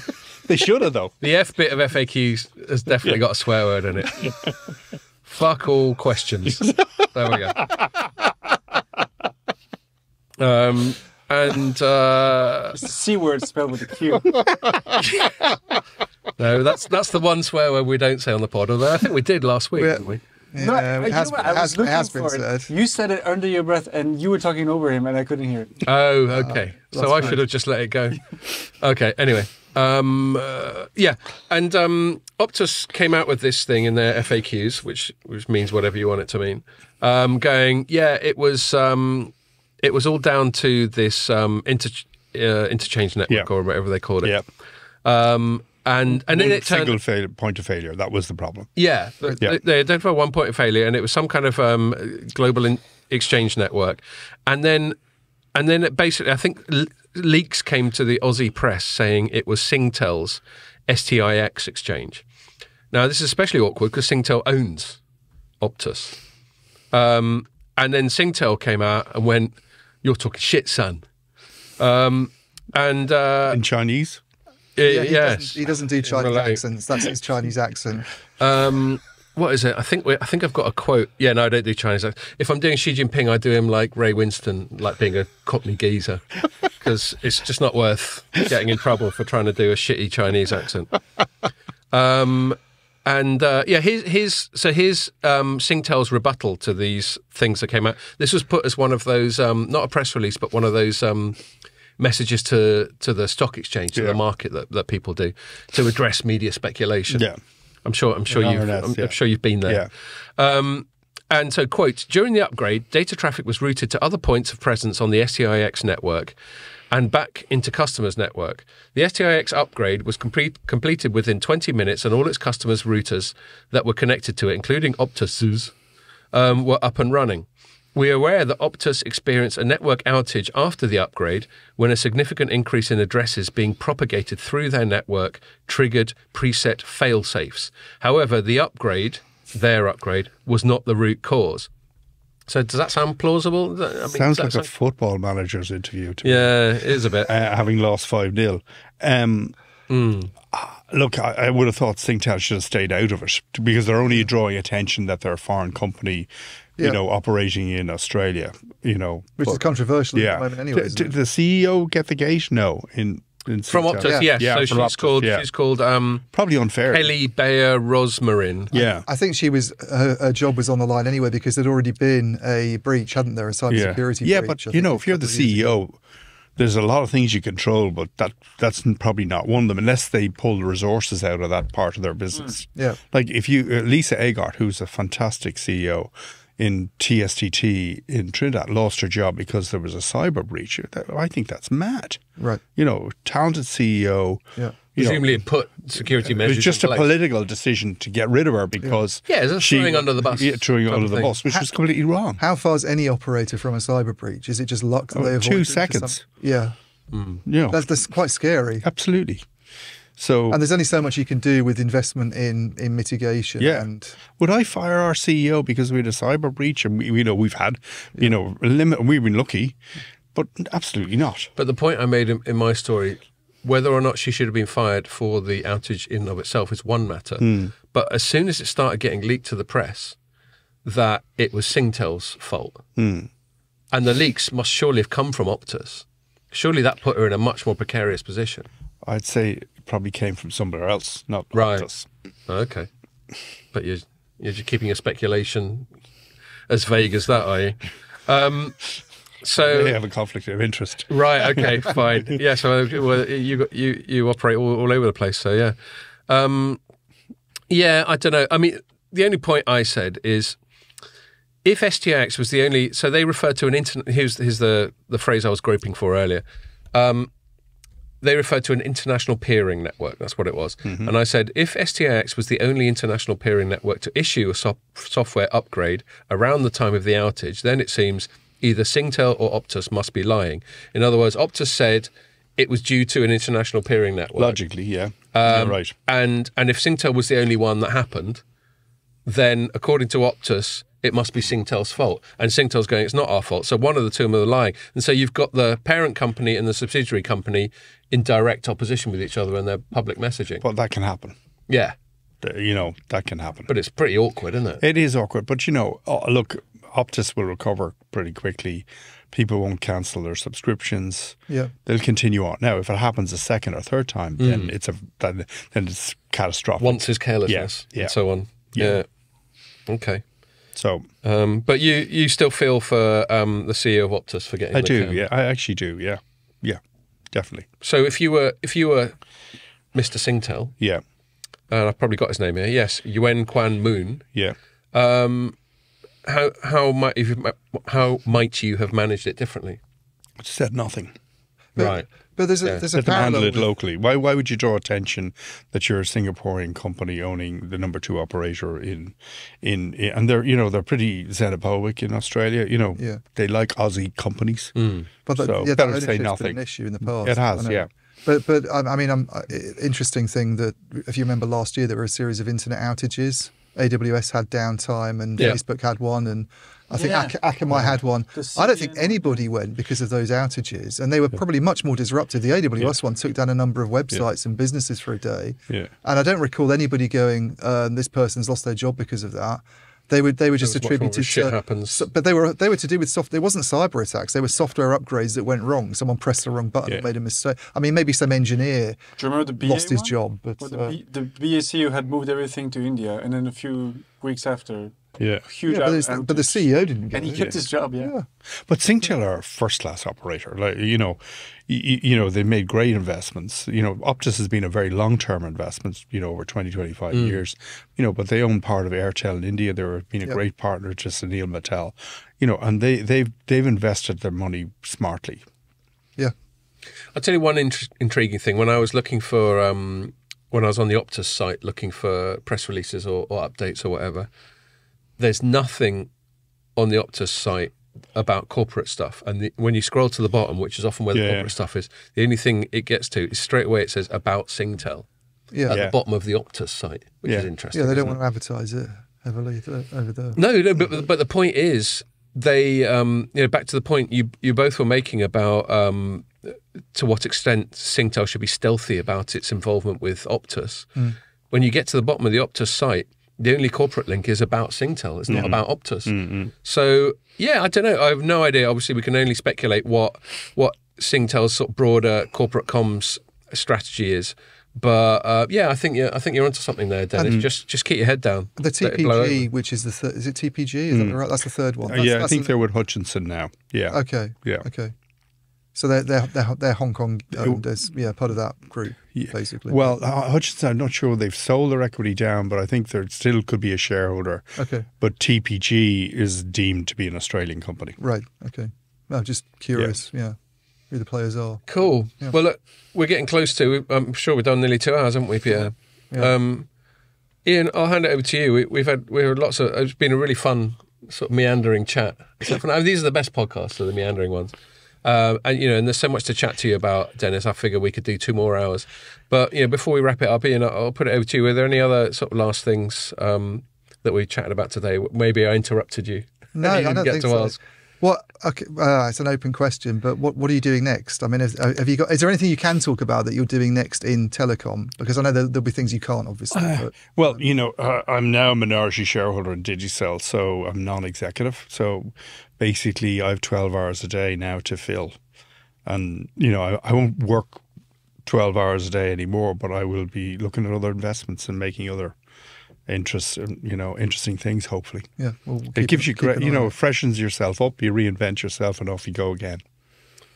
Yeah. And I would imagine someone who's been as busy and entrepreneurial as you, even if you get to a stage where you're looking to dial it back one notch, you're still going to want to get involved. Actually, that was one thing I was going to ask about when we were talking about Philanthro Capitalism. Yeah. Look, I'm still pronouncing it. I'm so proud of myself. It reminded me of a thing that you probably are familiar with all this crazy stuff that happened with FTX and Sam Bankman-Fried and all that sort of thing. And he was associated with this thing called effective altruism. Yeah. Have you heard that term? I have, yeah. To what extent, if at all, does that overlap with your perspective on Philanthro Capitalism? Well, I think, he was using money to put into super PACs, or he was bribing a lot of politicians. Definitely. So hope I can say that. I think if that's what you're talking about, that's not our area really. To be honest with you, influencing policy through super PACs or anything like that. So, shall I tell you what Wikipedia says? I went and looked this up when I was looking into the definition of effective altruism, which seems like one of those very caveated sort of terms. It says. This is Wikipedia, obviously, take it with the appropriate pinch of salt. Effective altruism is a philosophical and social movement that advocates, quote, and I don't know who this quote is attributed to, it's probably at the bottom, quote, using evidence and reason to figure out how to benefit others as much as possible and taking action on that basis. And so from what I've heard, when I've heard podcasts or people talking about it, it's basically people like Bill Gates and other people who've got a ton of cash who have some philanthropic motives, if we give him benefit of the doubt. Like, I think he spent a lot of money on health in Africa and that sort of thing. But they think they they're smarter than governments or NGOs or charities or whatever, and they can find out the most effective way to use capital to produce the best possible outcome according to whatever their stated aims are. I suppose the only thing that I'm involved with would be the repair campaign, which is, a campaign to get reparations and justice, basically, reparatory justice for what happened during the slavery period for about 300 years in the Caribbean. Okay. So, that is... Is that confined within the Caribbean? Within the 15 CARICOM countries. And that would include Haiti as well. It's French-speaking, but also the Dutch Caribbean as well. So, basically all these countries got their independence in the 1960s, early 70s, and they were left with a bare cupboard to create a new country. Yeah. And so all of them are, have had different versions of economic development. But, if you really look at this, that, there's an underlying tension because, if you talk to political leaders or PMs, they all say, we need reparatory justice because when slavery ended in 1838, the people who got compensated were the slave owners. Yes. And they got compensated with huge amounts of money. In the case of Jamaica, approximately 22 billion, Haiti, 19 billion, and they were compensated all the way to 2015. So, really? Yeah, Wow. well, because Britain had to borrow a lot of money to pay for this, to pay people to give up slavery, and Britain only paid that money off in 2015. Blimey. So this is a modern day issue, and this is not an anti-British thing, being an Irish guy, but Well, we were among the better people during the period of the slave trade to try and knock it on the head, weren't we? Well, not quite. No? Not quite. Okay. No, not quite. First. Basically, this was a kind of a I was Holocaust. wincing because I don't really know my history. This was kind of a Holocaust for 300 years. And the European Union is centrally involved because, Portugal and other countries shipped all the slaves. Yes. Yeah. About 12 million slaves, about 15 to 20% of them lost they were thrown overboard because they died, they got sick or whatever. But then they were sold on the block in Jamaica at the dock, basically. And then they were forced to have children. And, there was rape and, it was just a shocking period for about 300 years. So, a lot of these countries, there's a kind of an underlying current where they love Great Britain, the UK, the Commonwealth, the King, obviously the Queen previously. But on the other hand, they say, we never got properly compensated. Yes, now, fair enough. People will say, and we've done focus groups, we should get the population of the Caribbean should get compensated. We're saying no. We believe that this looks like more of a 25-year plan, a social economic development plan for each of the 15 countries that would fund, green energy, health, education, get children into university, a bit like what Ireland did, giving free university, and you move these countries to knowledge-based economies, and that looks like sort of 10% of the budget every year being incremental, which would come jointly from the UK and the European Union and would be paid over 25 years. Now, that's the formula that we're pushing forward. We have broad support from the CARICOM Reparations Commission and all the reparations committees in each of the countries and the governments, because if, for example, in Jamaica, we're going department, say, well, if you had investment, what would you do with education? And they will probably, we want to get children into school earlier. That's going to cost us $50 million a year. What would you do then in university? We want to send 5,000 people to university. That's going to cost us another 50 million. So that money would come in over 25 years, and you'd lift, that terrible term, leveling up, but you would lift the Caribbean out of moderate prosperity into fully functioning economies. Sounds completely laudable. And This is a whole other podcast. well, this is a whole other podcast, and you're welcome back, Denis. Anytime. Especially as long as you keep beer's such good. quality booze. Yes, no, it is a whole other podcast, and I'll wrap it up here partly just to acknowledge what you just said, Ian, and I don't want to treat it superficially. But yeah, that comes back to that thing that we've touched on a few times over this pod, which is that reconciliation of, for want of a better term, capitalism, which I don't find a very useful term because it's all tied into like Marxism and all kinds of stuff. But let's say free marketism or profit-driven, running a company, whatever, and other matters, which we all agree, none of us, I mean, there will be some people, but most of us would like to feel. So, I mean, I mentioned this on the pod last week, and it's, I don't want to say this now to make things at all awkward, but my dad died recently. I'm sorry. And thank you. Sorry for your loss. And one of the things that just makes you think about is it makes you a bit more philosophical. And you're like, shit, what's the point of it all and all that sort of thing. And I've been putting off writing his obituary as well because I'm trying to. It's a hell of a thing to summarise 75 years of someone's life in an essay. But it's very cathartic. Yeah, no, I will do it. And I admit there's a degree of procrastination as well. But the reason I bring it up is, you think about these higher things over and above just profit or making money. And look, one of the reasons I don't like it when people over-demonise money is we all need money, obviously. We all got to pay bills. Anyone who's got dependents, I've got to deal with that. My dad was increasingly dependent before he died, so I had it both sides. So we've all got to make money, but it isn't just about that. My obituary isn't going to be, here lies Hugh Baceno, he made a few quid and then he died. So, there's got to be a lot more to it than that. And so, yeah, I find that interesting. As you say, I'll probably wrap it up there unless either of you two got anything else to add. Because it is a whole other podcast, and maybe one will do. But it's a fascinating thing, reconciling those things. Thank you very much for having me, lads. I enjoyed Thank you for coming on. The drink. And thank you very much for coming over, for jumping off the plane. And for your very, very generous gift as well. Not at all. Yeah. Okay, well, we'll wrap it up there. Thanks, Denis. Thanks, Ian, on your birthday. I'm the only one who hasn't made much effort. Are you trying to dress wise? Well, in every sense of the word.